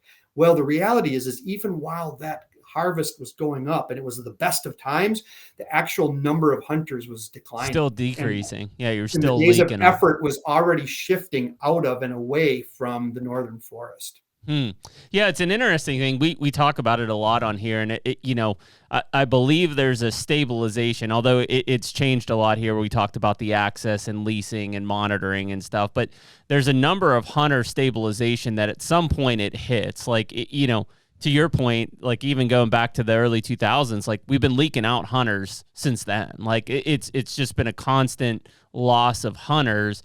And obviously the herd structure from a harvest standpoint remains the same. So those hunters that are remaining are killing more deer, but at some point I have to believe there's an even kill out, on where we finally hit that balance to where maybe we still lose some, but the influx of hunters is balancing the out. Right now it's still a net loss like every year, and that's it. I don't know, most states, I would say at this point. You're looking at me for I think it's like the demand seems to still be outweighing the supply of places to go have a quality deer hunting experience nationwide. Like, the areas that offer a premium experience, or which to me means, deer of a certain age class. The competition and demand for those, it seemingly has never been higher. It does seem like there's been a bit of a resurgence. I know here in Pennsylvania, going to like the A&F for more of that adventure, that's why people realized there was big deer there. So I guess I wonder, Jeff, like on the north woods of Wisconsin, like is that happening, or are we on the verge of seeing that happening to where because of the loss of hunters up there, deer have been able to get to an older age class? So are we going to see that resurgence to the north? Honestly, I doubt it, only because when you talk about that age class and the access and the opportunity for older age class bucks, that also is pretty universal in the state. So that opportunity exists in the farmland, probably more so. The difference being public land versus private land. Right. So if because of the amount of public land in the north, there are folks that would say, yeah, there's a bunch. I know there's a lot of big deer in my neighborhood, but I don't have access to them because it's all private. Land. Yeah. I want to go up north. Yep. And I know hunters on both ends of the spectrum that some of them are embracing it now. They appreciate and they don't mind that the hunting pressure has declined. Sure. Because no hunter has ever minded that. Yeah. They're like, yeah. Well, I guess that's not true. I mean, some of the gun hunters used to really appreciate guys pushing deer around. So maybe I'm wrong about that. Yeah. Well, no, that's an interesting. It's the public land story in Wisconsin is this story unto itself of change over time, and there is again this sense of, well, we should be doing something on the public land to make it perform better as a measurement as well as the private land. And that's never been the case. It never probably will be the case. And so it's an unrealistic expectation. Yeah. But you have this diversity of public land hunters that are, again, on the full spectrum of struggling to really embracing it and know how to hunt public land under different circumstances. And yeah, as you mentioned, the difference between archery and gun hunting, and even though things have shifted towards archery, and I'm sure that on the public land as well, during the gun season, I cut my teeth on a part of West Central Wisconsin on public land. It was all state forest and county forest, and it was the deer factory at that time. It was Jackson County. And in the 60s and 70s and 80s, that landscape was generating really high deer kills, but it had super high deer hunter densities. And what we saw starting to happen in the 1980s was it was kind of running its course and it was starting to fade. And what's interesting is this is what my family camp, the experiences, the discussions we had at the time were, we're not seeing as many deer as we used to. And we also noticed they haven't been in here cutting. There hasn't been that area was really dependent on the paper mill industry and pulp harvest. And it's like, this area just really needs to be cut over again. And it's aging out of being great deer habitat. And so there was a lot of deer hunters that were having the same experience as we were. They started leaving. And so the next thing we noticed was, shoot, there's not as many hunters here pushing deer around. And we depend on other hunters moving deer. Yep. And so now there's the twofold effect of there's not as many deer. Now there's not as many hunters moving deer. And so we were at a crossroads. And we said, it's time to pull stakes and go find a different place, which we did. We moved a couple counties over, found a new area, and we did great, for the next decade until that kind of ran its course. And never did it cross our mind that deer hunting is faded here. It's not what it used to be. It's the DNR's responsibility to get it back to where it was. I want the agency to come in and fix this so it goes back to the way it was 10, 20 years ago. Versus, hey, it's time to pull stakes and shift. I mean, our public land hunters that are more mobile, simply are, more, maybe by virtue of that, they're more committed and might be more successful. But in the northern forest, I go up there myself for the beginning of the firearm season because I love that experience of the big woods and the big country. I know it's a challenge to find and kill a deer. And then I go home to the farmland and kill a deer. Yeah, exactly. So I embrace the challenge of going up north where it's harder, but the folks that have been up there, for 40, 50 years and have seen this transition and see it fade, understandably have this desire to see it recover or return back to what it was. But a key point I try to make to those folks, again, going back to the 1990s, there's this sense of, we had all these deer in the 90s and the 2000s, early 2000s. So we did something to make that happen once. Why couldn't we do it again? But the reality is we didn't cause that to happen in the 90s and the early 2000s. That was an artifact of conditions and arrows that were just pointing in the favor of that area, independent of what we were doing. And those arrows aren't pointing in that direction anymore. So the first step of having that discussion in northern Wisconsin of saying, how do we get back and do what we did 20 years ago, is to come to the realization that we didn't do that 20 years ago. It just happened. It was circumstantial. Yeah. And so we're at the whim of conditions that we don't really have control of, the frequency of heavy snow winters and much more so the timber market and timber harvest strategies. And in Wisconsin, the paper mill industry was our deer habitat creator. And that industry has changed dramatically. And the volume of demand for pulpwood is just simply, and that peaked in the mid 1980s. And curiously, our habitat carrying capacities and deer numbers on those big blocks of public land have kind of tracked with the pulp demand for paper mills. So who at this point would you say is like the main stakeholder in the timber on those public lands and how it's managed? Oh, that's an interesting question, because we've got, if you talk about public forest land in Wisconsin, there's like three tiers. There's federal forest, there's state forest, and there's county forest. Okay. And in general, managed somewhat differently, again, depending on who that agency is, I wouldn't say beholden to, but who their constituency is. Sure. And so, of course, the national forests have the influence of a national perspective and agendas from organizations that would favor older climax forest for other reasons. And that's like a U.S. Forest Service management plan? Yes, right. So they're under different pressures for even when they want to or would desire to do more aggressive harvest work, whether it's focused on wildlife habitat or whatever, they come up against more pressure to not do that. And so they put a lot of work there. They are doing some of that, but they just, it's relative to who they have to answer to. Sure. And then the state forests kind of in the middle, where we're trying to be a little bit of everything to everybody. And we also get perspectives of interest groups, from the hunting community to, you name it, all different kinds of recreation. Is that managed by the DNR, the state side? Yes, it yes, is. Yeah, Okay. yeah. We have a division of forestry, and that's all DNR managed land. And then we have some big blocks in our northern counties that have county-owned forest. Historically, both the state, most of this forest land came into state control through tax delinquency, back in the 30s and 40s. And so the lands that ended up in county forest, they have their forest departments. They are looking at their forests a little more from a revenue generation standpoint. So they're more inclined to, harvest a little more aggressively. And so we benefit from that from a habitat standpoint, early successional habitat. So you've got this kind of 3-tier thing. But even the counties, they have a lot of recreational interests in their county forests, and they manage for that aesthetic. And so they've got user groups that don't necessarily align with, aggressive cutting.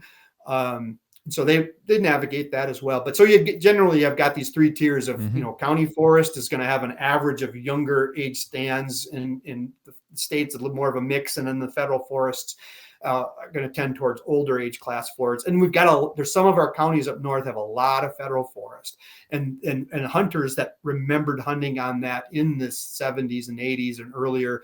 And those were younger forest stands, and it was great hunting.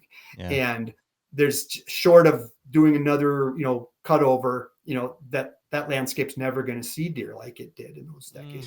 What was the relationship between those 3 tiers and the paper mill companies? Because that's who was doing the cuts on those places, right? Yeah. Well, I think it was as available. They would they lease it to them? Would they sell it to them? How did the companies gain access to come in and do that? Yeah. Well, on any of the public lands, it would just be by an open bid. On a sale. On the so stump. The agency has foresters that would set up timber sales, right, and then put it out on the market, and timber buyers, would buy it, and then then they're either working for a mill or something like that. But then there's also a fair amount, not as much as there used to be. There was a fair amount of industrial forest ownership that the mills owned themselves, especially in our central forest area. And again, that Jackson County, the area I referred to where I started. I mean, we were having great deer hunting because that was the center of paper mill country. Just cutting all the time. Yeah. It's an interesting situation. I understand maybe as the industry changes and stuff, it's just not a necessity, or it doesn't make financial sense to be in there cutting and stuff. But I can see from the hunter standpoint, they're like, how how do we make from my standpoint, cuts? I would be like, man, how do they, either how does the state at this point, because I don't think it would be the paper companies anymore, become financially incentivized to, what I feel is do good management, cut trees,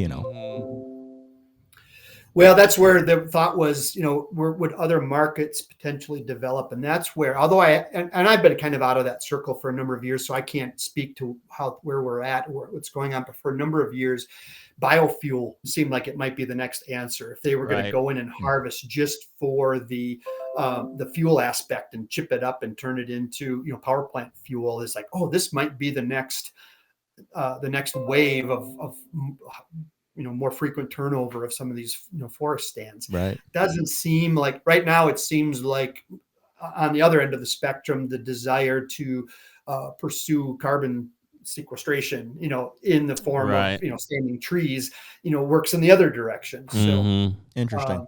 Yeah. So I guess as a result of that, do you see a lot of pressure, like, pushing to the southern part of the state? Like, you haven't seen a drastic drop. I guess there are less hunters, right? 100,000 less. So are you now dealing with a more concentrated population in the southern half of the state? As in terms of total hunter effort, days of effort, it certainly has shifted to what we call our central farmland zone. And it's dominated by private land, but there's some good chunks of public land in there. But it doesn't feel to me, again, because most of it's private land, they self-regulate, their hunter number density pretty well.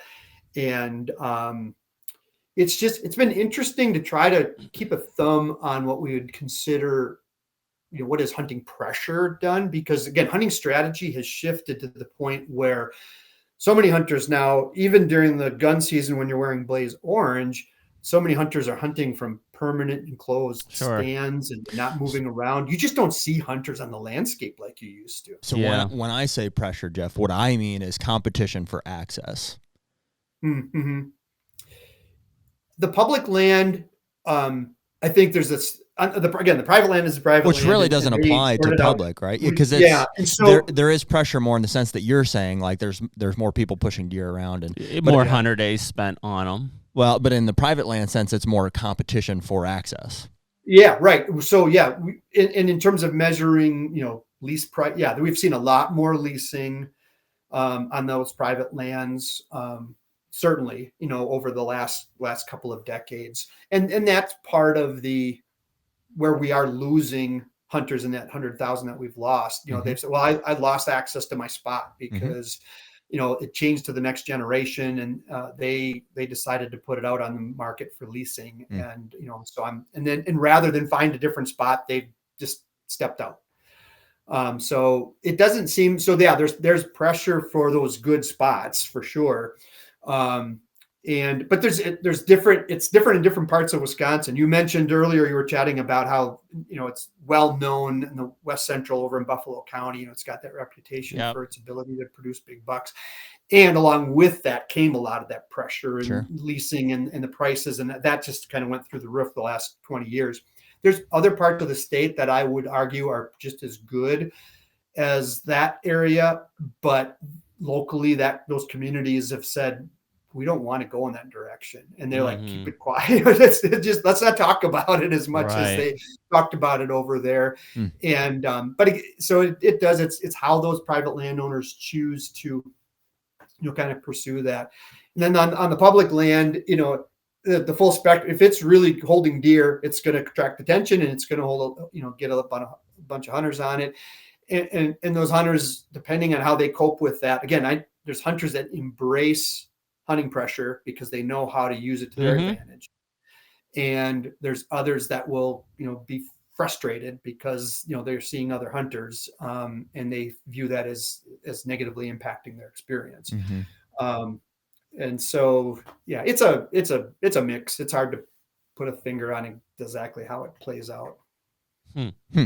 Yeah, it is interesting. I mean, I don't envy your guys' position. Like there are quite a few stakeholders at play, even in the hunting community. Like we all want different things. We want it to happen a different way. We want all different. Sure. We all have like the dream hunt or like how we envision it going down. And that's not to mention the 6 other stakeholders on your boards here, even at the local level that are, have and should have a say as well. So it's tough. It's just tough to make everybody happy. Well, I kind of look at, historically, and this is just feedback from like even talking to people now, like when you talk about like the manual required check stations, like that used to be in an event in itself, right? And in a weird way, I think that, and it's kind of why I brought up, do you see more people going to the Northwoods and stuff, is like there's kind of been a bit of a resurgence in the nostalgia side of hunting. To where like here in Pennsylvania, we're seeing more people go back up to the Northwoods for that challenge, even though they may have places to hunt back here. We're seeing that, that deer camp sense of community wanting to come back. So, I guess what was the main reasons that you guys got away from the manual check stations, the required check stations? Was it COVID or was it before then?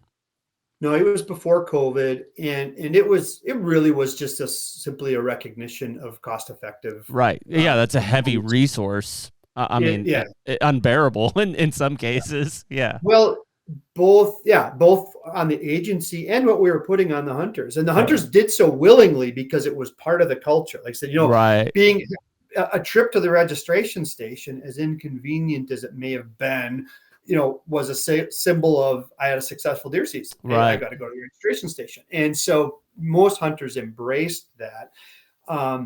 But we also,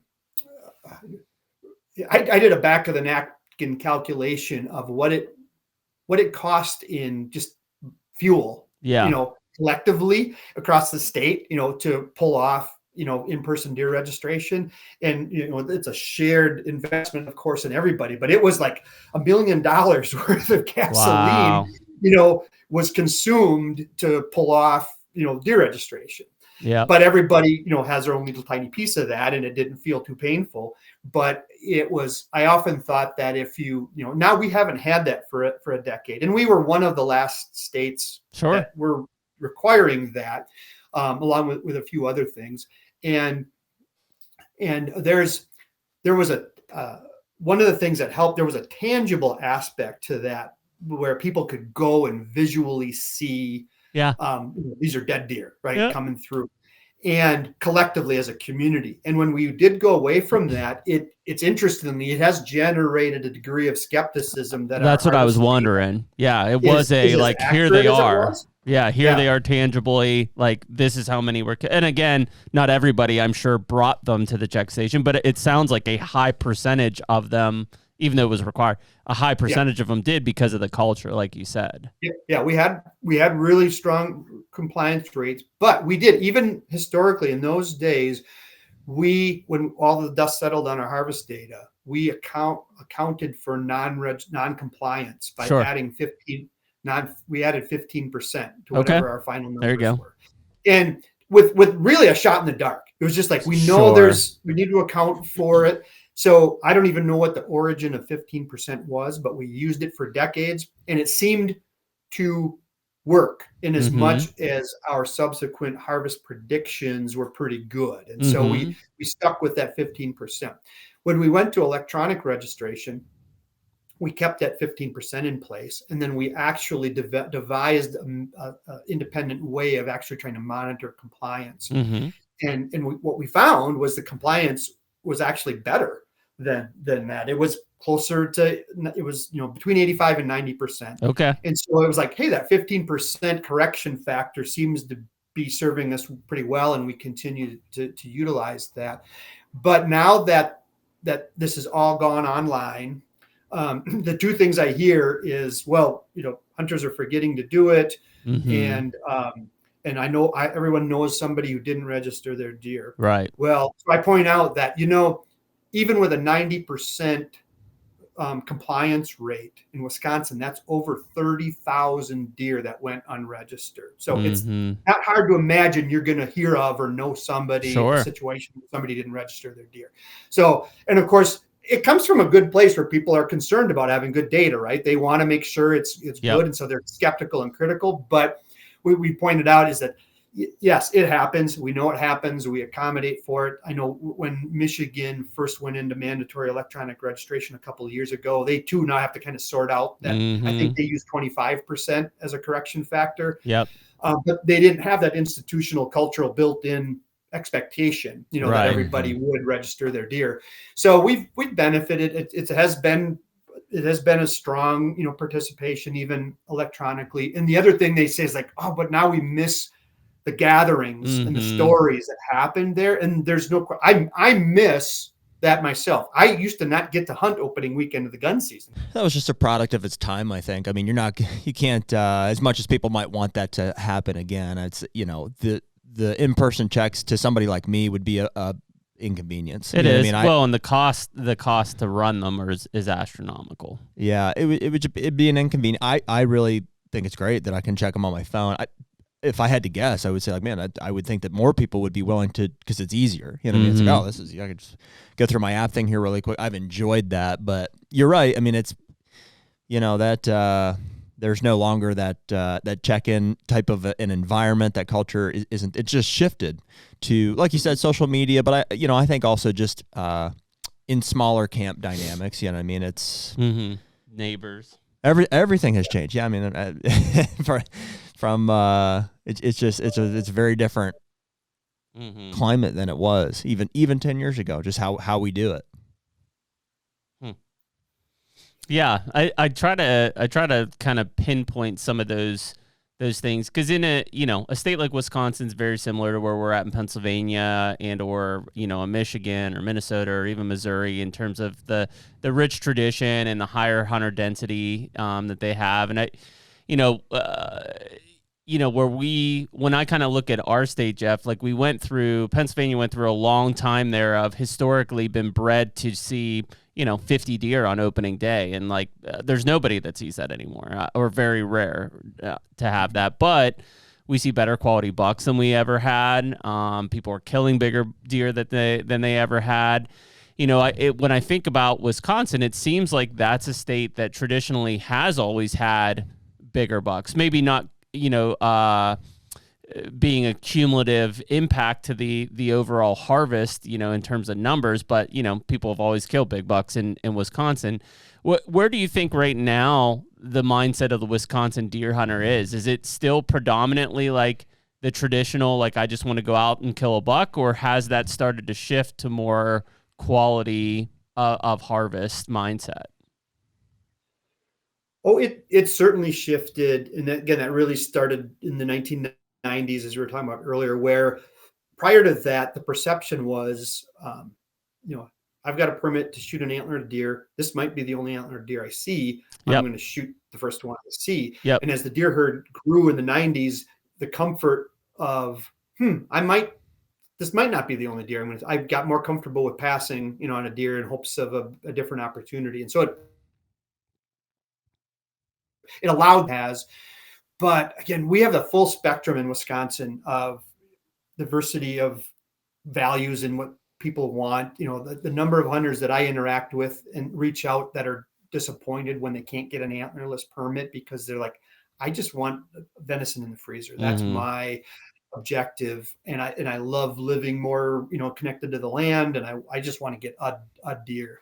And that's actually, I see that segment growing. Yeah. As well. But then, from the buck standpoint, certainly more interest but we still see, like in some states, and we've interacted with National Deer Association and their annual report that they come out, and they've just done some of their releasing of, hey, here's where have had even a better fall last fall as it relates to the portion of older age class bucks in the harvest. It's never been better than that. And Wisconsin and Michigan kind of always show up as kind of dragging behind everybody else because we're still at that 50% of our bucks are a year and a half old. But, back in the 80s and early 90s, but 80s and earlier than that, 80 to 90% of our bucks were a year and a half old. And I suspect that was similar in Pennsylvania. It was. And, but now we are voluntarily in Wisconsin, through that hunter selectivity, we're at a, 50% yearlings and 50%, 2 and older. And I was actually, last year I was talking to Kip Adams about that, because in that report, Wisconsin kind of shows up on the bottom of the scale again, along with Michigan. Sure. And that gets pointed out to us, and say, well, we're not doing as well as the other states. We need to get that yearling harvest class down even further. And, everything was Kip and I and a few others, and they said, the reality is once you get to 50%, you're there. You don't have to get it any, lower as far as the yearling. And so then what you're up against is this, Wisconsin, I don't know where you describe Pennsylvania at, but Wisconsin is certainly a volume state. I mean, we still pride ourselves. I mean, we have to accommodate 600,000 deer hunters. And we have the good thing is we have the room for everyone to pursue their interest. I mean, you can have the meat hunters alongside the trophy hunters, and it's mutually not, some people perceive it as a conflict, but there's room for all of that to play out. And so we have a lot of hunters. I'm impressed with how many are still just, hunting for the meat. This other issue that's a problem, you've mentioned it before, is it's getting really hard to find somebody to process your deer. Oh yeah. And that's a dampening effect to a degree on our harvest too. But we polled our Wisconsin hunters a number of years ago, and 2/3 of our hunters self-process. Wow. Which it was more than I thought. That's a big number. I was like, so there's a fair good chunk that are, self-sufficient. They're cutting up their own deer. And I think that means they're probably more akin to be the ones that are out there for the venison. That's why everybody's got CWD. Well, I mean, when you think about it, it's like it's kind of a chicken and egg scenario. Like I would assume most people went to self-processing because they couldn't find a place to process it. At the same time, the more people that go to self-processing, the less, shops that are actually going to be able to stay in business, right? Because it's a short window of high volume that they take those deer and then it's done for the year. It's a high number. I mean, it's as much as I would advocate for, processors, it's also not hard to process a deer. Like, most people should be able to do their own. Sure. So, I don't know. It's interesting. I think that from a doe harvest standpoint, definitely I would advocate for the processors, because I've even experienced it's inconvenient to try to harvest or to process 10 or 15 does in a condensed time. It's just work. I think it also kind of trends a little bit with kind of the traditional type of things. Like, growing up, when I shot a deer, I took it to the processor until a point where I was killing too many. And my dad's like, I'm not paying for them. Like, you're going to process them yourself. But like, it was just part of it. I assume when you had a lot of these manual check stations, they probably were in tandem with being close to processing facilities, right, Jeff? There certainly were some of those circumstances, where the processor was the registration station. Yeah, so you're there, you're going to drop it off anyways. You check it, boom, drop it off. In fact, in Ohio, we can't take our deer from Ohio to Pennsylvania. So I know the first year Carter shot his buck, on the way out, there was a line of us at a processing facility to drop them off before we would, go over the state line. And they had DNR agents there that were just, checking deer and stuff. So I mean, it makes sense when those are aligned like that. We stopped going, truthfully, I think, because we lost trust, and we got a few back that were like, the meat wasn't great, or like we just felt like kind of a sketchy situation, I guess. And I was like, I don't know if this is our deer we got back. So so we just wanted to handle it ourselves, and that, that's why we did it. Makes sense. Yeah. Yeah, it's. I think it's interesting when you get into those kind of, situations of like whether it's a processing facility or it's a check side of things. Like, there's, times have just changed in a lot of those things, and I think obviously if Wisconsin, 2/3 of them are being self-sufficient in their processing side of things, that's incredible. When you talk about that kind of 50-50 split, on the yearling side, I mean, obviously Wisconsin's gone through a lot of things. Like, have you guys thought about antler point restrictions in Wisconsin? It's been brought up almost annually since it's become, recognized, nationally. Our hunters hear about it, going on in other places, and they thought, it sounds, hey, wouldn't that be great? That's earlier when I mentioned the Conservation Congress. We have a kind of a unique rule change or rule development process by which rule changes like that come up through the public, through that Conservation Congress. Mm-hmm. So they have regularly dealt with that issue as a proposal, and as a committee, they've regularly shot it down and not advanced it. And I think the reason for that is twofold. One is there is a recognition that we have a big chunk of hunters that are just, they want to hunt for a deer. Antler size is not part of their measuring stick, and they recognize that, and the fact that it's happened voluntarily to an adequate level, to where it's like, why would you create a regulation or a mandate when something's already happening? Yeah, it's natural. That's ideally what you want. The question is, as you're bringing up, is 50% enough? Could we do even better? And that's where, interestingly to me, the proposals that come forward asking for antler restrictions come from areas of the state that already have the best age classes coming from them. And so what I hear from that is the hunters that are promoting point restrictions, again, aren't really looking at the deer herd at the unit scale from an improvement standpoint. They're looking micro level. They're more inclined to say, I don't want my neighbor shooting the deer I don't think should get shot. Yeah. Mm-hmm. Yeah. And so they're inspired to put that antler point restriction out there, not because the unit as a whole isn't doing great, because it is. It's that, I have a neighbor that's not on board. Right. And doggone it, how do I force him into it? And I have that relationship with my own neighbor, and just as not contentious like that, but he's very interested in inches of antler, and he's grooming his property to a certain result. Whereas I'm more interested in putting a deer in the freezer. And that comes from, again, most of my life, I didn't get to work opening weekend. So I was a very opportunistic deer hunter. I was like, I missed out on the best chance. And so I'm going to take what I can get. Sure. And I enjoy venison, and that's my thing.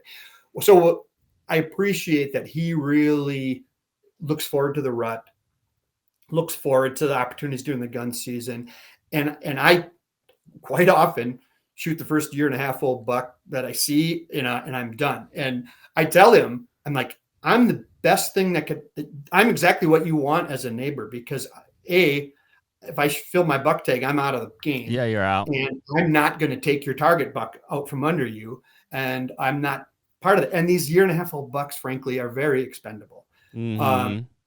When people, I just had this conversation with someone yesterday. There's like, what would you tell a hunter whose goal is to get more mature bucks on the landscape in the area? And I would say, all you got to do is give back. Don't touch the 2.5-year-olds. Mm-hmm. Just leave those 2.5-year-olds turn into 3.5-year-olds, and the rest will take care of itself. Don't get all hung up on the 1.5-year-old bucks, or that a buck fawn might die as an antlerless deer. Yeah, but there's going to be enough of them left over, to move into the next age class. So really all you got to do is, if you really want, to be shooting more 3- and 4-year-old bucks, just don't shoot the 2-year-olds. Yeah. And it might be as simple as that. Well, that's interesting. So, I mean, are you not shooting the 2- and 3-year-olds? Personally, or as a group? Yeah, I guess personally, since we're talking about it. You're using it as the first legal antler buck that comes by, you're shooting, right? Yeah, I'm in that camp. Although I did pass one up this year for the first time during the archery season, because I was in a position of, I really can't deal with this deer right now. Yeah. I know I'm different position. Yeah. And it was kind of a new experience for me to let it walk. And on top of that, in full disclosure, during the early archery season, I'm more of a bird hunter, and I've got a black Labrador that does not appreciate me going deer hunting in October. Sure. But at any rate, it's the full spectrum again of people that are making their own choice. I mean, everybody wants that adrenaline rush, and I love seeing big deer, but I know that my neighbors on both sides of me get a much bigger kick out of actually harvesting one of those big deer, and I'm like, good, let them have that. It's not on my list. And so I think, again, my point was earlier that we can all mix and live in amongst each other without negatively impacting each other, to the degree that hunters often are like very prone to, I'm doing it right, but it's the other guy. Well, I mean, I think it's the division side. Like if you look at, let's just say Wisconsin, you've got 50% of people taking 1-year-olds, and you've got 50% taking 2.5. I think that's a very healthy hunter community balance, to the guys who just want to kill deer to have meat, and to the people that want to kill mature bucks. Where we often run into the issues, it's the ones who are selectively harvesting out the really good 2, 3, or even 4-year-old bucks.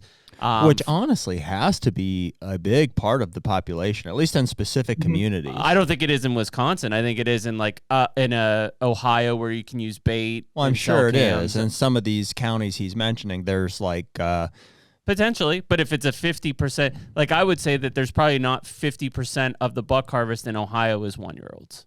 I don't know what it is. I would assume it's definitely not in Pennsylvania, but that's an antler restriction piece of it. Yeah. Well, it's interesting, 'cause we were talking about like competition for, access originally is what I was saying, but even with established access, so you have a community of neighbors and everybody in there's got different goals. Half of them want to just, for meat, a percentage of them is interested in, a certain age class of bucks, and then, everybody in between, I guess. And what's interesting is like everybody has the same, technology to try to achieve their goal, and it seems like in some areas that is, you are in competition with your neighbor essentially for the resource, like not in a competitive way, but like there's only so many of them, and so as they're being consumed across the board, the resource, it gets depleted. So I don't know. I don't know. Like I said earlier, I don't think, it doesn't sound like you guys are doing anything wrong. It sounds like people are generally happy. There's no way to make everybody happy. I mean, I can definitely see both sides of it where I don't want to be told how to hunt if I'm just interested in having my experience on my piece of property. But I can also see somebody who's trying to improve the resource for their purposes, Well, what would you say? I mean, Jeff, you hear it from the people. Like, what are some of the big contentious issues right now in the state of Wisconsin from deer? I mean, I would assume CWD is still one of them, right? Wolves are big up north in too. terms of how to manage or what they're not happy about. Like, I mean, there's people, everybody voices different opinions, but I mean, I'm sure there's some concentrated. Who's screaming the loudest? Right now. What are the biggest issues if there are any? Yeah. Well, up until a couple of years ago, I would have said that, that crossbow issue was really burning. Yeah. That seems to have faded a lot, although it pops up once in a great while. Sure. I've got a letter I've got to respond to that went to the, our secretary last week, pleading to get rid of the crossbows again, but you don't see nearly as much of that as we saw, 5 years ago. Right. Yeah. In Wisconsin, it is still this expectation of a recovery of the northern deer herd. And, the one thing we really haven't dug into here yet is the relationship to which another thing that's really changed on the landscape is predator load. Yeah. Wolves. And in Wisconsin, so, wolf is first and foremost, because that's been the most recent development. And there's been this, you can put on a graph, the wolf population growing in the state and the deer harvest declining in the north. And it appears to be this cause effect relationship, right? It's way more complicated than Sure. that, but it certainly has been a strong, and we've had our hands tied, for the most part From a federal side. Yeah. Situation. But I will hear from a lot of folks that, well, until we can do something about the wolf situation, nothing's going to get better. To a certain degree, the wolves are there. There's no question wolves were a game changer. Yeah. Wolves made deer hunting harder. Yeah. There's some research that's been, put out there now about that, but the assumption is, well, wolves have eaten all the deer and now the deer population isn't there anymore. Uh-huh. I would suggest that the wolves have done a lot more to change deer distribution and deer behavior than it has changed the deer numbers in terms of what the carrying capacity of the land is for deer. We don't really want to deal with the reality of the changes in the carrying capacity, that it isn't going to carry the number. Which of deer goes back to what we were talking about from the timber harvest and stuff, right? Like that land just cannot hold the deer numbers that it used to be able to hold. Yeah. The wolf's impact is more symptomatic than the source of the problem. But again, wolves do, and I've two of the places I hunt in are right in the middle of wolf pack territories. I've seen it for myself. They definitely influence the deer hunting experience by changing deer distribution and deer behavior, if not actual deer numbers. And so wolves equal, it's harder to see deer during daylight hours. Well, that's what I was going to say. Do we have data to back that up? Like, on one hand, we're saying wolves eat deer, there's less deer. And on the other, you're suggesting they're maybe just moving around. We don't see them as much. Is there any evidence to support either one of those? I don't know. So if you do the math on, because a lot of people go that way, how many dead deer does a wolf equal over the course of a year? When you add up all those dead deer, how big of a piece of the pie is that relative to the piece of the pie that we want, or that we get, or that existed previously, I assume, is what most people compare to. Right. And it's a typical, one of the things I find, that comes along with the high degree of enthusiasm for deer is that we take the very complicated issues and oversimplify them. Sure. And we take really simple issues and overcomplicate them. Yeah. Yes. Well, keep in mind, Jeff, we don't really have a dog in the fight. We don't hunt Wisconsin. Yeah. I mean, I do see, if I glance at our Instagram messages and stuff, I know that's one thing that Wisconsinites, they want to hear about. It's a compounding factor. I mean, I think you did a really good job talking about like the habitat and changing that. We briefly talked about it, but I mean, obviously, I would say the severity of winters in the north is going to have a way bigger impact on the deer herd itself than just wolves. wolves absolutely have an impact on the deer herd, but it's a compounding factor to all of these other things we're talking about.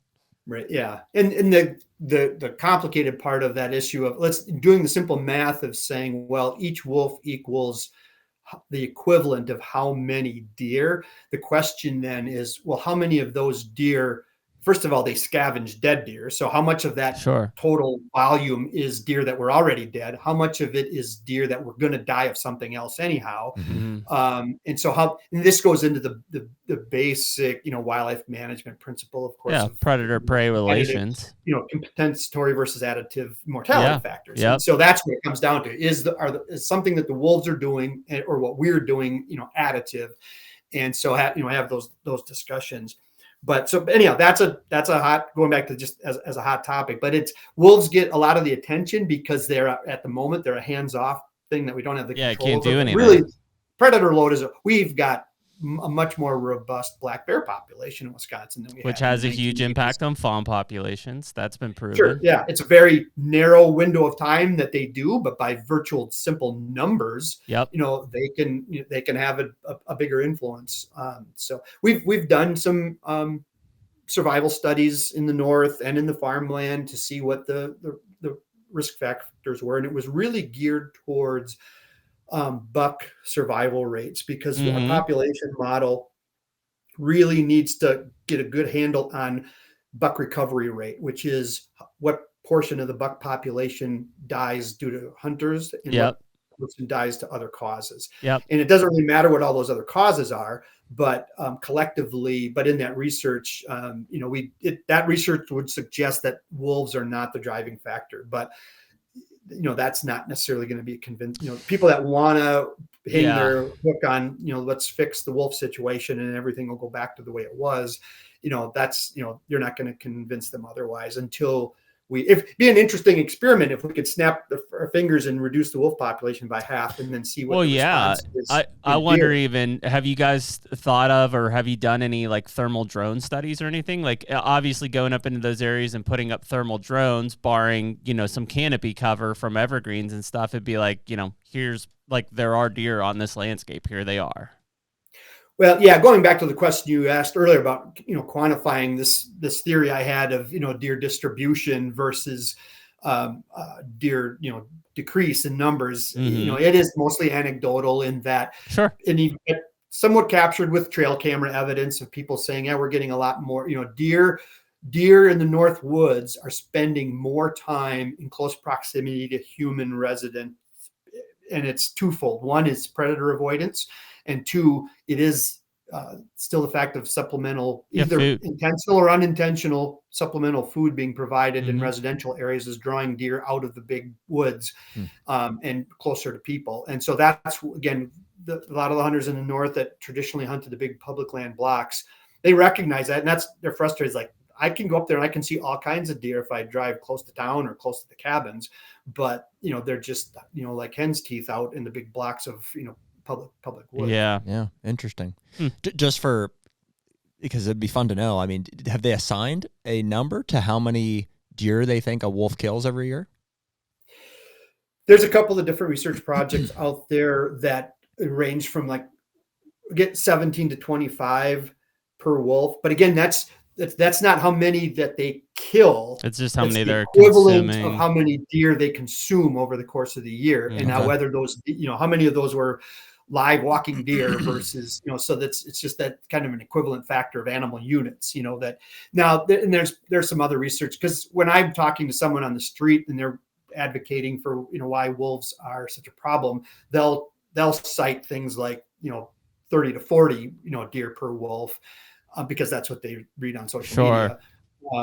But it's 20 to 25 is probably recognized in a lot of the literature. But the thing is that changes a lot annually, because it goes back to what you brought up earlier.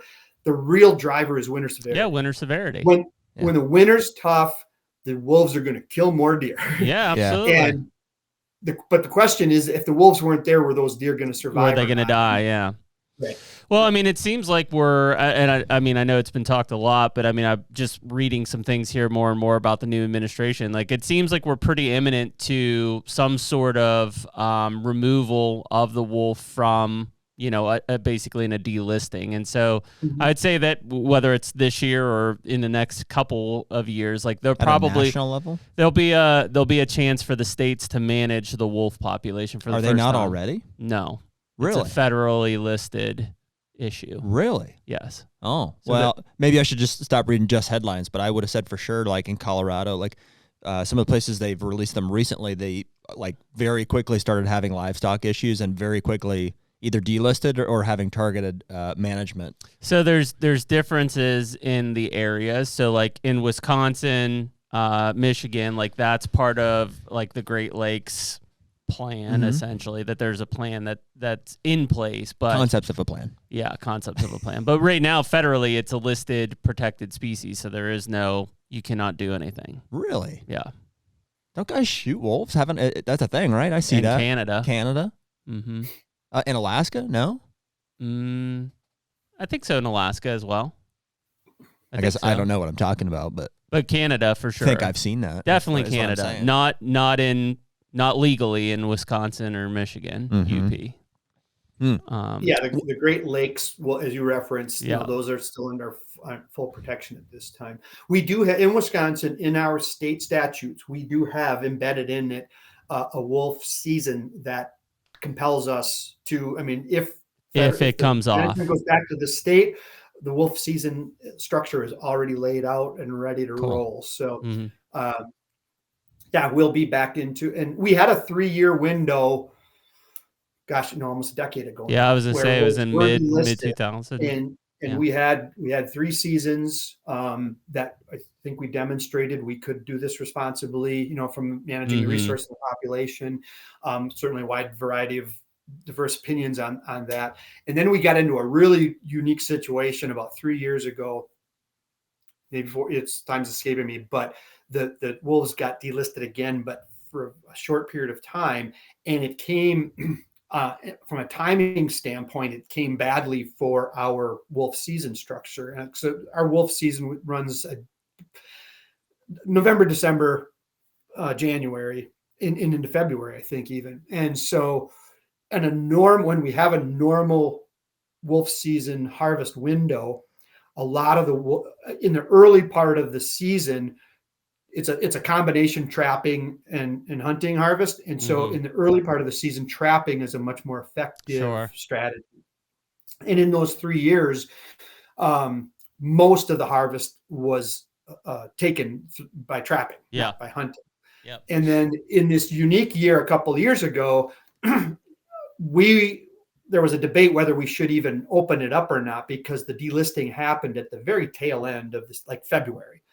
And there was a debate whether we should or shouldn't even open it. And in the end, we were compelled. The state was actually sued by a hunters' rights group that said, you've got a season on the books. They're delisted. By gosh, you should open the season. And so in the end, we did. Wow. It was a very different experience because trapping was no longer even practical because the conditions were such that it was a snowy. We had deep snows, but the hound hunting enthusiasts that hunt coyotes in that same landscape had been in their routine. They've been hunting in the ventures of having done that. They, of course, their dogs were picking up wolves too. And so they had a pretty good read on the wolf situation.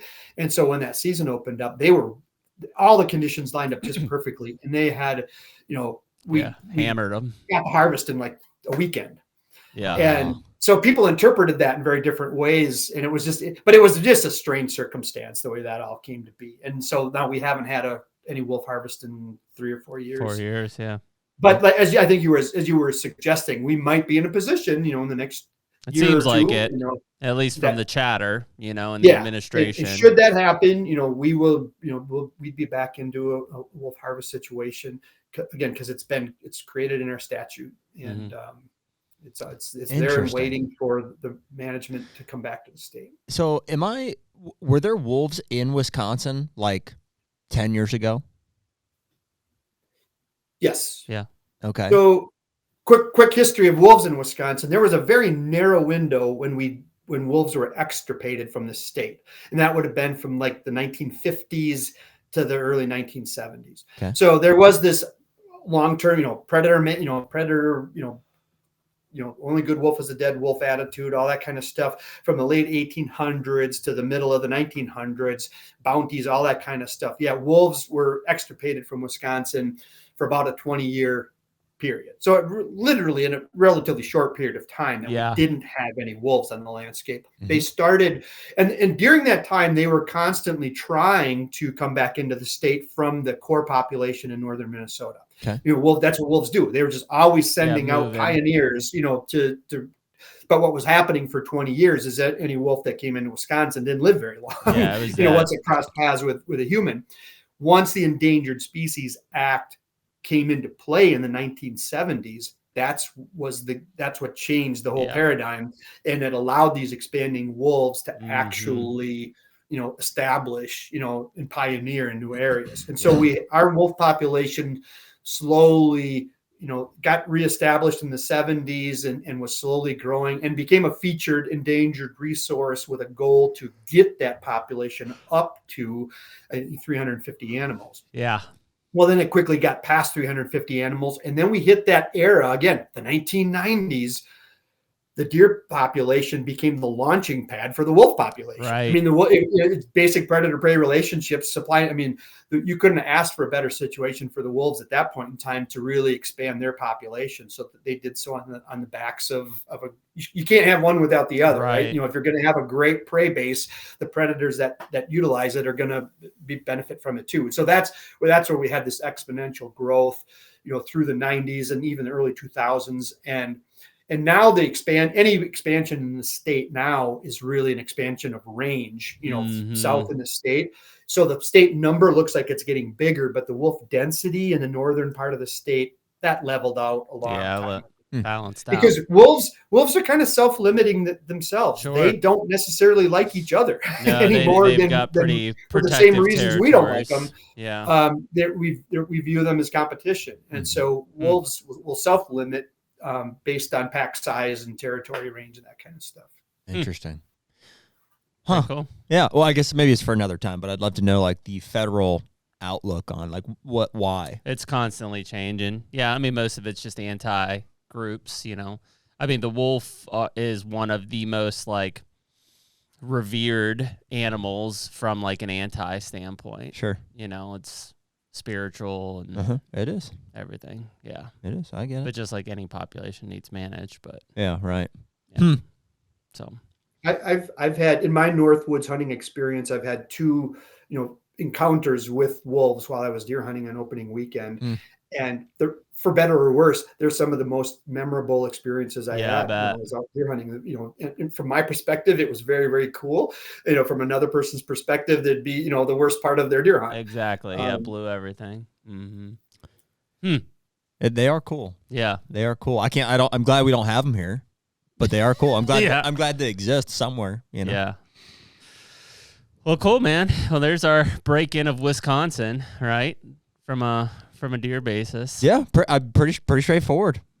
Pretty straightforward. Yeah, it's people have asked us, they're like, if you ever come out, and we've had invitations and stuff like that, and it is intriguing. It's on the bucket list. So it's just there's only so much time, and it's cool. I mean, when you get more, and Jeff, I thought you did a really good job just kind of talking us through a lot of that history and management experience. Like it's very relatable to like what we probably grew up with here in Pennsylvania, and it's everybody has their own kind of differences. The key difference, and we try to get across on this podcast a lot to our audience, is like, for better or worse, most of it is the political environment that changes, why states are doing certain things different than other states, and so the hunters very much are not different from state to state. The deer themselves are definitely not different from state to state. It's the political environment in which this stuff has to be conducted and orchestrated. And that's ultimately what changes the things, across these different government boundaries. Well, that's one of the things we've been pointing out the last couple of years, and it's a benefit of this electronic registration and electronic data management, and we can share amongst the states, and we can do geospatial mapping to show certain things and how things have changed over time. And what that's revealed over the last couple of years is how similar Michigan, Wisconsin, and Minnesota are. It's like when we have a good year, they have a good year, and vice versa.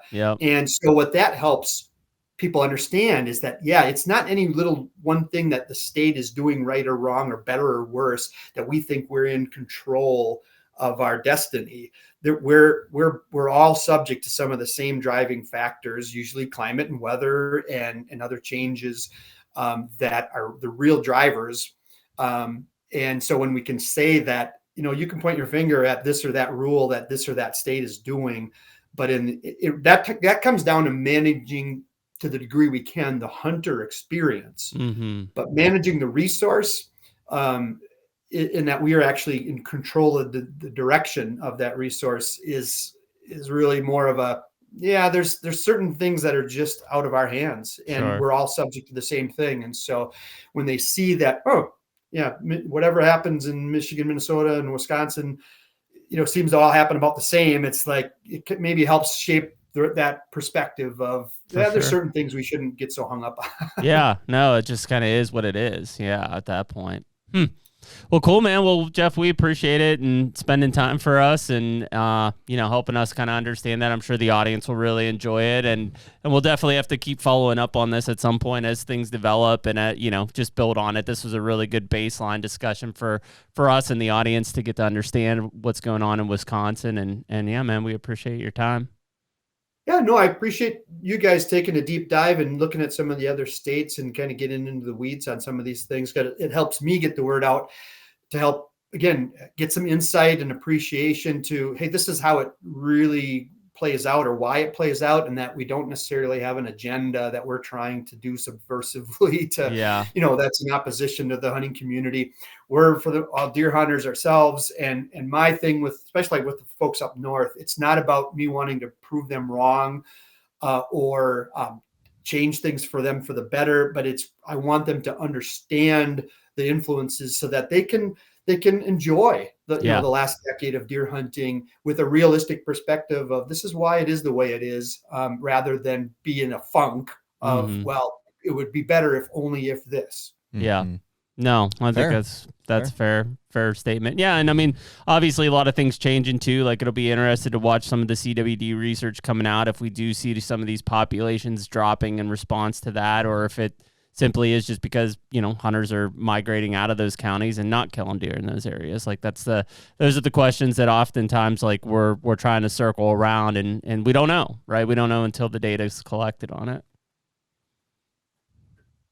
So cool, man. Well, hang tight here for a second when we get off this podcast, and we'll wrap it up. Thanks a lot. Appreciate it. Thanks, Jeff. The HUNTR Podcast is brought to you by Better Backstrap. Well, one thing that's undeniable, man, is you and I both like to eat. And so we're going to be partnering with the Better Backstrap this year to have the best seasonings possible for our meat this summer. Yeah. Well, dude, when it comes to venison, it's like you've heard me talk about before. It's like, what does the preparation for all this look like and stuff? And it's like, I really want to make a point of eating more venison moving forward. And some of the Better Backstrap mixtures have made it super easy. Yeah. And so we've got kind of 3 core mixtures. You've got your original Better Backstrap, which is for that grilling of your backstrap or tenderloins or anything like that. You've got your classic taco mix. Always can't go wrong with tacos. Can't go wrong with that. And then you've got your standard SPG in the orange can. Well, SPG and down the hatch. There you go. So right now, if you go to betterbackstrap.com, you can use the code HUNTR15, get 15% off any of your orders on the seasonings, and there'll probably be more coming out here throughout the year. Get yourself a Better Backstrap. Wisconsin, everyone. Man, the cheese state. It's funny. There's those states that we talk about, but it's like we just never really, that we don't spend a lot of time in it. There's a lot of people. I mean, we know a pile of people from Wisconsin, and I mean, that's their home base state. And I mean, they kill some giants in that state, always have, and the things that always seem foreign to me, Wisconsin, just because we're on it, but it's when you think about that many, like when I think Wisconsin, I think a lot of deer hunters. Mm-hmm. And then you're like, well, it's a $2 state, which is crazy to me. Like, you know, and I'm sure culturally it's like, well, what if you went to a 1 buck state? And that people would be like, you know, no, hang them. Like, there's no way. I don't know. I mean, I would assume so. Yeah. I think just culturally, it's always the weird sacrifices. It's like, okay, well, like if you want better deer hunting or you want better age structure, it's like, let's go to 1 buck state. And people are like, no way. There's no way I would do that. Well, interesting. He said that so basically 10% of the people are filling 2 buck tags. Yeah, so it's not many anyway. Of the people that are filling 1, which I'm sure is not 100%.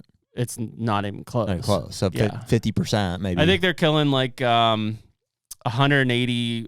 Let's just say round numbers, 200,000 bucks, which it's less than that, but let's say it's 200,000 bucks. That's a third of the deer hunters. So a third of the deer hunters are killing it. So that basically 3% of deer hunters are killing 2 bucks. Yep.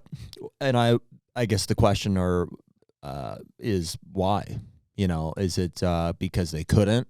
Is it because they, you know, there's not Well, I would assume that another animal in the class that they want to kill. I bet a lot of them are gun hunters, and they fill their gun tag, and they don't bow hunt. That's a big piece of it. Can you kill them both in gun season? No. Oh, okay. One gun tag, one bow tag. Okay. So it starts to dwindle it down because only maybe 40% of the people are participating in the archery season. There you go. Yep. So, yeah, you know, of that group, only 250,000 of them are bow hunters. Mm-hmm. So yeah, so that dwindles it down. But if you think about that, if you're talking about 10% of that, so that's 20,000 extra bucks that would be on the landscape. It's a lot, right? That are being killed. Sounds like as a second tag. Yeah, sounds like a big number. Yeah, and so I think there's just. I mean, compared to their total harvest number, which he said is what, just over 300,000. 300 to 350,000. Yeah, total. it's a fairly conservative number, I guess. But yeah, I don't know. Like, there's been times where I've wanted it, you know, because from a management standpoint, you'd like to be able to take a call buck and you know, because certainly there's been situations where you don't shoot. I just don't think that many people are taking. No, that call I don't. Buck. They're trying to kill 2 trophies or 2 bucks in general. 2 bucks in general I'm sure that's more common. Yeah. So Michigan's the same way. Like when I first started doing work in Michigan on stuff, and somebody was like, "Well, you know, we can kill 2 bucks here." I'm like, "What?" It's like you have so many hunters. Like it's just a foreign concept from a Pennsylvania guy who's never been even, you know, who's never killed more than 1 buck in the state. Yeah, I mean, the dream is to be able to communicate with the state on your specific management objectives, which DMAP is the closest that we've heard, but I don't know how comprehensive it can be. Yeah, I mean, generally speaking, I mean, I would say the data you're getting from DMAP are from the most highly participated landowners, like probably the best quality properties, highly participated landowners like that. So the data is instantly going to be representative of the like upper third of deer. And it's excluding who? The lower third, which would be basically almost everybody on public and all the guys who are shooting them on small properties. Well, yeah, but I'm not talking about data from DMAP. I mean, DMAP gives allowances to those properties that nobody else has. Allowances in tags. Which terms? Tags. Yeah, but I would assume that there's not a lack of antlerless tags in the state of Wisconsin. I don't know how many deer you could shoot. I bet it's a lot. Yeah, what's the point? What are we getting at here? Well, you need DMAP in a state like Ohio because, like in my county, I can only kill 3 deer, a buck and 2 does, basically, or 3 does, however you want to look at it. So I need DMAP to kill does. I don't know if we need DMAP. Like, I don't know. I mean, you would think so. Like, you can't kill enough does on your property yourself. I can bring people in to shoot them, or that's the only way you can. Well, I think there's other ways too. Like we talked through all kinds of options there. I think that an exclusive antlerless season is a pretty low hanging fruit. You know, the reason I don't shoot does throughout the season I'm just being honest about what runs through my mind is I don't want to mess up an opportunity. I don't want to mess the property up. You know, for bucks that are living there and stuff. I don't want to run them onto my neighbors. I don't want to mess up the hunt that I might have. So for me to be incentivized to shoot does, if there's a chance at that, I need other than because we do shoot them. We do shoot.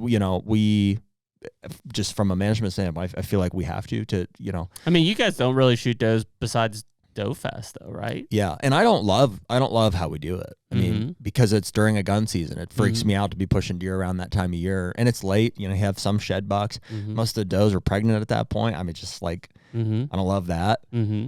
So I don't know when it should, yeah, it's a weird thing, man. But because why we don't have one makes no sense to me. I don't, because mine's timing. Like when I go to Ohio, I'm usually there for a day and a half, and like, so I'm shooting a buck. Like I'm hunting a buck. Yeah. Very few non-residents, I think, are gonna contribute to the herd management. It's like you're there to shoot a buck. Yeah, I mean, if I'm maybe you shoot those, a doe if you kill one early. The next couple weeks, like if I have the time and the weather cooperates, like I'll go down and maybe that's where I'll kill a doe, maybe two. You know, but other than that, like I don't have time throughout the year to do it. It's not in my backyard. Basically. That's one area where the earn a buck is like, maybe the most relevant is in a non-resident occupied. It would incentivize you to kill a doe, so you got another buck tag. Unless DMAP does seem like a more targeted approach at that. I don't know if there's a prescription there, but yeah, I mean, you just have to people talk about like the DMAP or the earn a buck going wrong. I mean, I still, maybe at the time when there were 50,000 or 60,000 more hunters around, or that it wouldn't work, but like, man, I look at some of the flaws of it, but then again I look at some of the advantages of it, and like there still has to be a cap. Like maybe it's an earn a buck to get a second buck tag. Like I'm not saying you can get infinite buck tags or whatever, sure, but like I think that and maybe the earn a buck is like kill 2 does before you get the next buck tag. Like I don't give a shit what it is. And people will say, well, people will cheat that. They'll just, check in a doe and they didn't really kill one or whatever. Well, what he was saying is that, basically you'd have one property in a unit that they're shooting too many does and it's really hurting the population. But still the state is going to require people to shoot does before they can shoot a buck. And they, but there's other places that couldn't meet their couldn't meet the goal. So they were affecting each other negatively. Yeah, and I mean, it's no different than, if the state allows you to kill 5 does and you're like, boy, we shouldn't kill anymore, and your neighbor's like every opportunity just slamming them. Like it is where we could go back and forth on it. It is where like your neighbor does affect your hunting. Oh yeah, it's absolutely. inevitable. Well, and see where I want to be careful about not just getting behind DMAP to get behind it is because like there are people who want all the deer dead, and I don't know, like, does that just well, DMAP doesn't really incentivize you to do anything. It just gives you the ability to kill more. Well, right, they have the incentive because they're farmers. I mean, I think the ability to do it is what they need. I think the farmers who want all the deer dead just kill them anyways. I don't think they give a shit about tags. I mean, they're not buying a license anyways. They're property owners not buying a license. Not necessarily. I don't think they're all out there breaking the law. I mean, maybe. I don't think they see it. I think they just let people hunt, but that still doesn't kill as many deer as they want. Yeah. If they had DMAP tags, I don't know. I've not experienced it, but I think that allows them. I don't think it would change it. They'd still just let as many people as they possibly can on. They'd kill as many deer as they possibly can. And even still at that point, like those hunters aren't killing does. Not all of them. Most of them are they're out there to kill buck. I mean, that's the incentive. The landowner has some say in that. They might be implementing earn a buck themselves. Yeah, but I bet they're not following it. I mean, I don't know. Just ignoring it. Yeah. I don't think the farmers are managing it down to that. They're just like, yeah, go kill deer. Sure. Period. Yeah. And then it's up to the hunter, and the hunter's going to preference a buck over a doe. Sure. Not saying that they're not killing some does, but they're just, it's even if you had a dedicated doe season, it's just people just don't want to kill does. They just don't. It's a weird, like, you have to get them over the incentive herd. DMAP doesn't do it. I mean, earn a buck's the only thing, because people just want to kill bucks. The only way that you get you over that hump is I don't know. Some people do. I don't know. I mean, all our neighbors in Illinois shot does. Like the Amish around me, they all shoot does. Like for some reason, they like shooting. Yeah, they eat meat. I'm sure it's a I meat, mean, the Amish. Yeah, the the Amish thing. like live off of it. I like shooting does. For me, it's just if you look at the statistics, like if you watch the like real check-ins from like Michigan, it's a 4 to 5 to 1 buck to doe ratio getting shot. I mean, it's not even close. And it's same with Pennsylvania. I mean, most of the shots that you hear on an open day of gun season is guys killing the first legal buck they see. They're not shooting does. So yeah, it's just that people just don't shoot does. They just don't. And it's probably a big part of it is because I don't think a lot of people eat venison, not as much as they say. Most people are just out there shooting them to shoot them. The processing thing's a big one probably now. And even if you have a processor, it costs you $100 for a standard cut anymore, which is crazy. It used to be $30 to do it. So yeah, I mean, I just think it's a big cultural shift on that side, and how you incentivize, and that's why I'm not saying that like we all need to do it, but like the only way you really get people to kill does is if you allow them to kill another buck.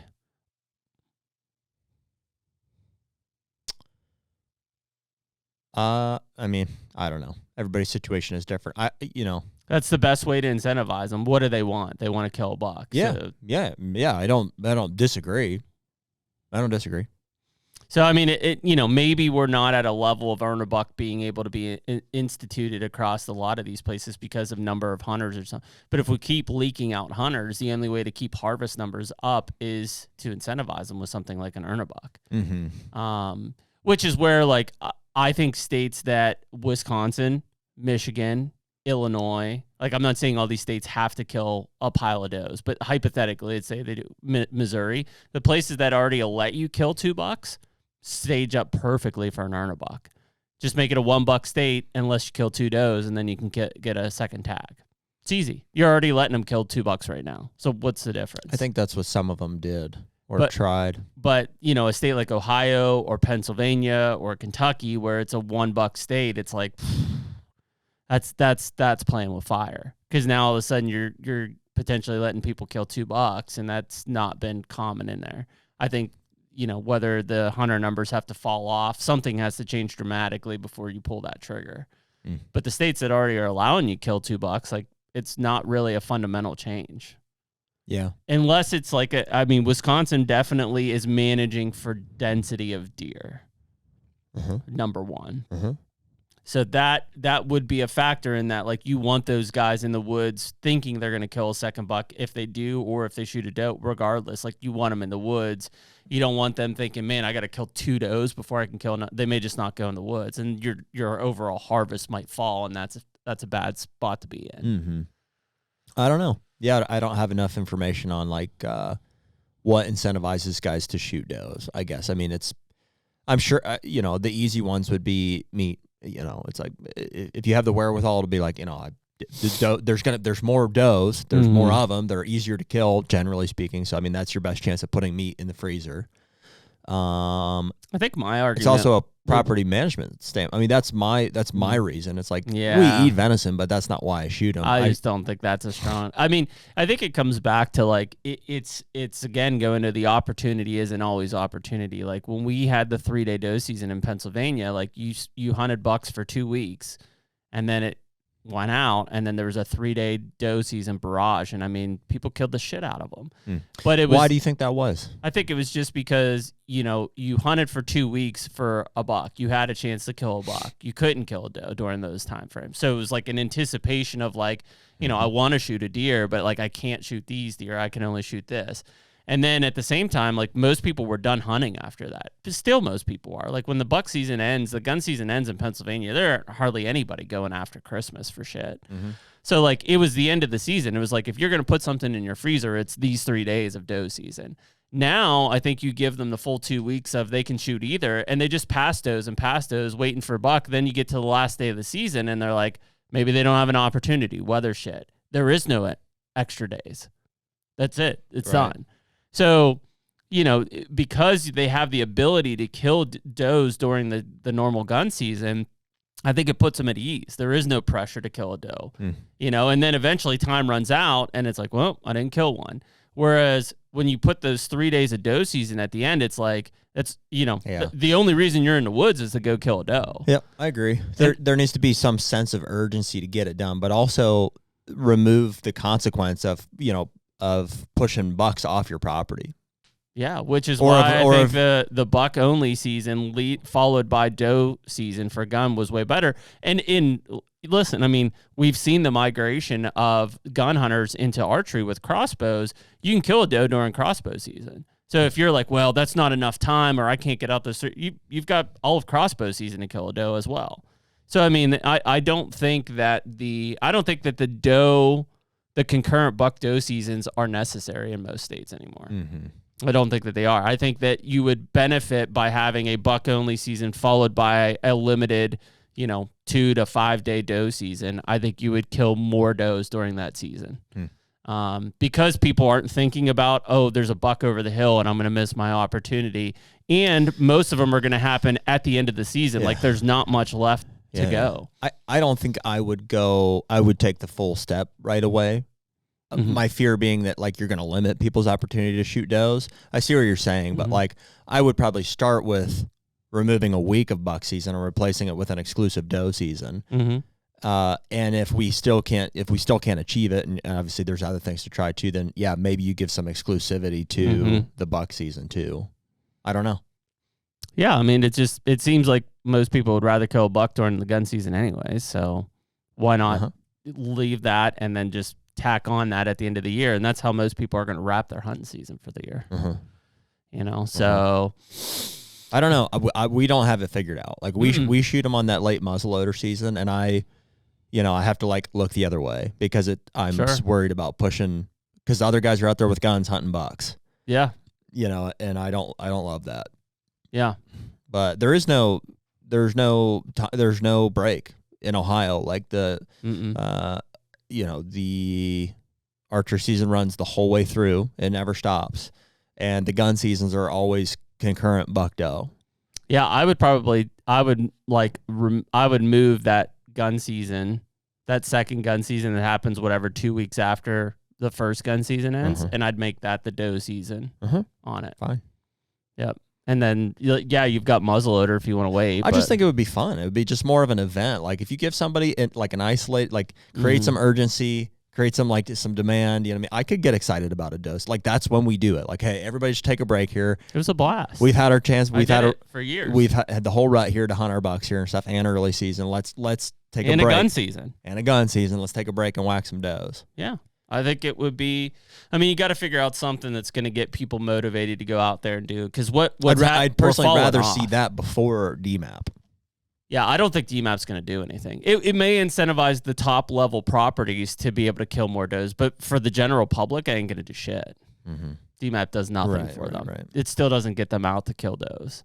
So yeah, I mean, you got to find something that's going to generate interest and excitement in the general public to kill more does. And part of that's still the mindset, right? And some of these guys are just brainwashed into like, there's just not as many deer, so I'm not going to kill does, and there are some areas that you can't. Like, dude, I haven't killed a doe in years in Kentucky. There's just not any deer there. Like I wouldn't shoot a doe. Yeah. I mean, there's the struggle is the landscape level management. It'll never be perfect on a property by property basis. Like, I mean, on our Illinois property, we haven't shot any does off of it. And I don't think any need shot off of it, frankly, just based on what I've seen. No, it's not like we've seen like 30 deer in a field. I mean, you could shoot one or two and not hurt anything, I'm sure, but it's not like, I don't think it's calling for it. No, I think people are shooting them around us. I think there are too. I think there are too. But in Ohio, it's a larger property. Neighbors are shooting them, but I just think that we give them too much. Like, I think it's just overall density. I think like even in my Ohio piece, it's 230. It's not that much bigger, but I mean, I'm loaded with deer.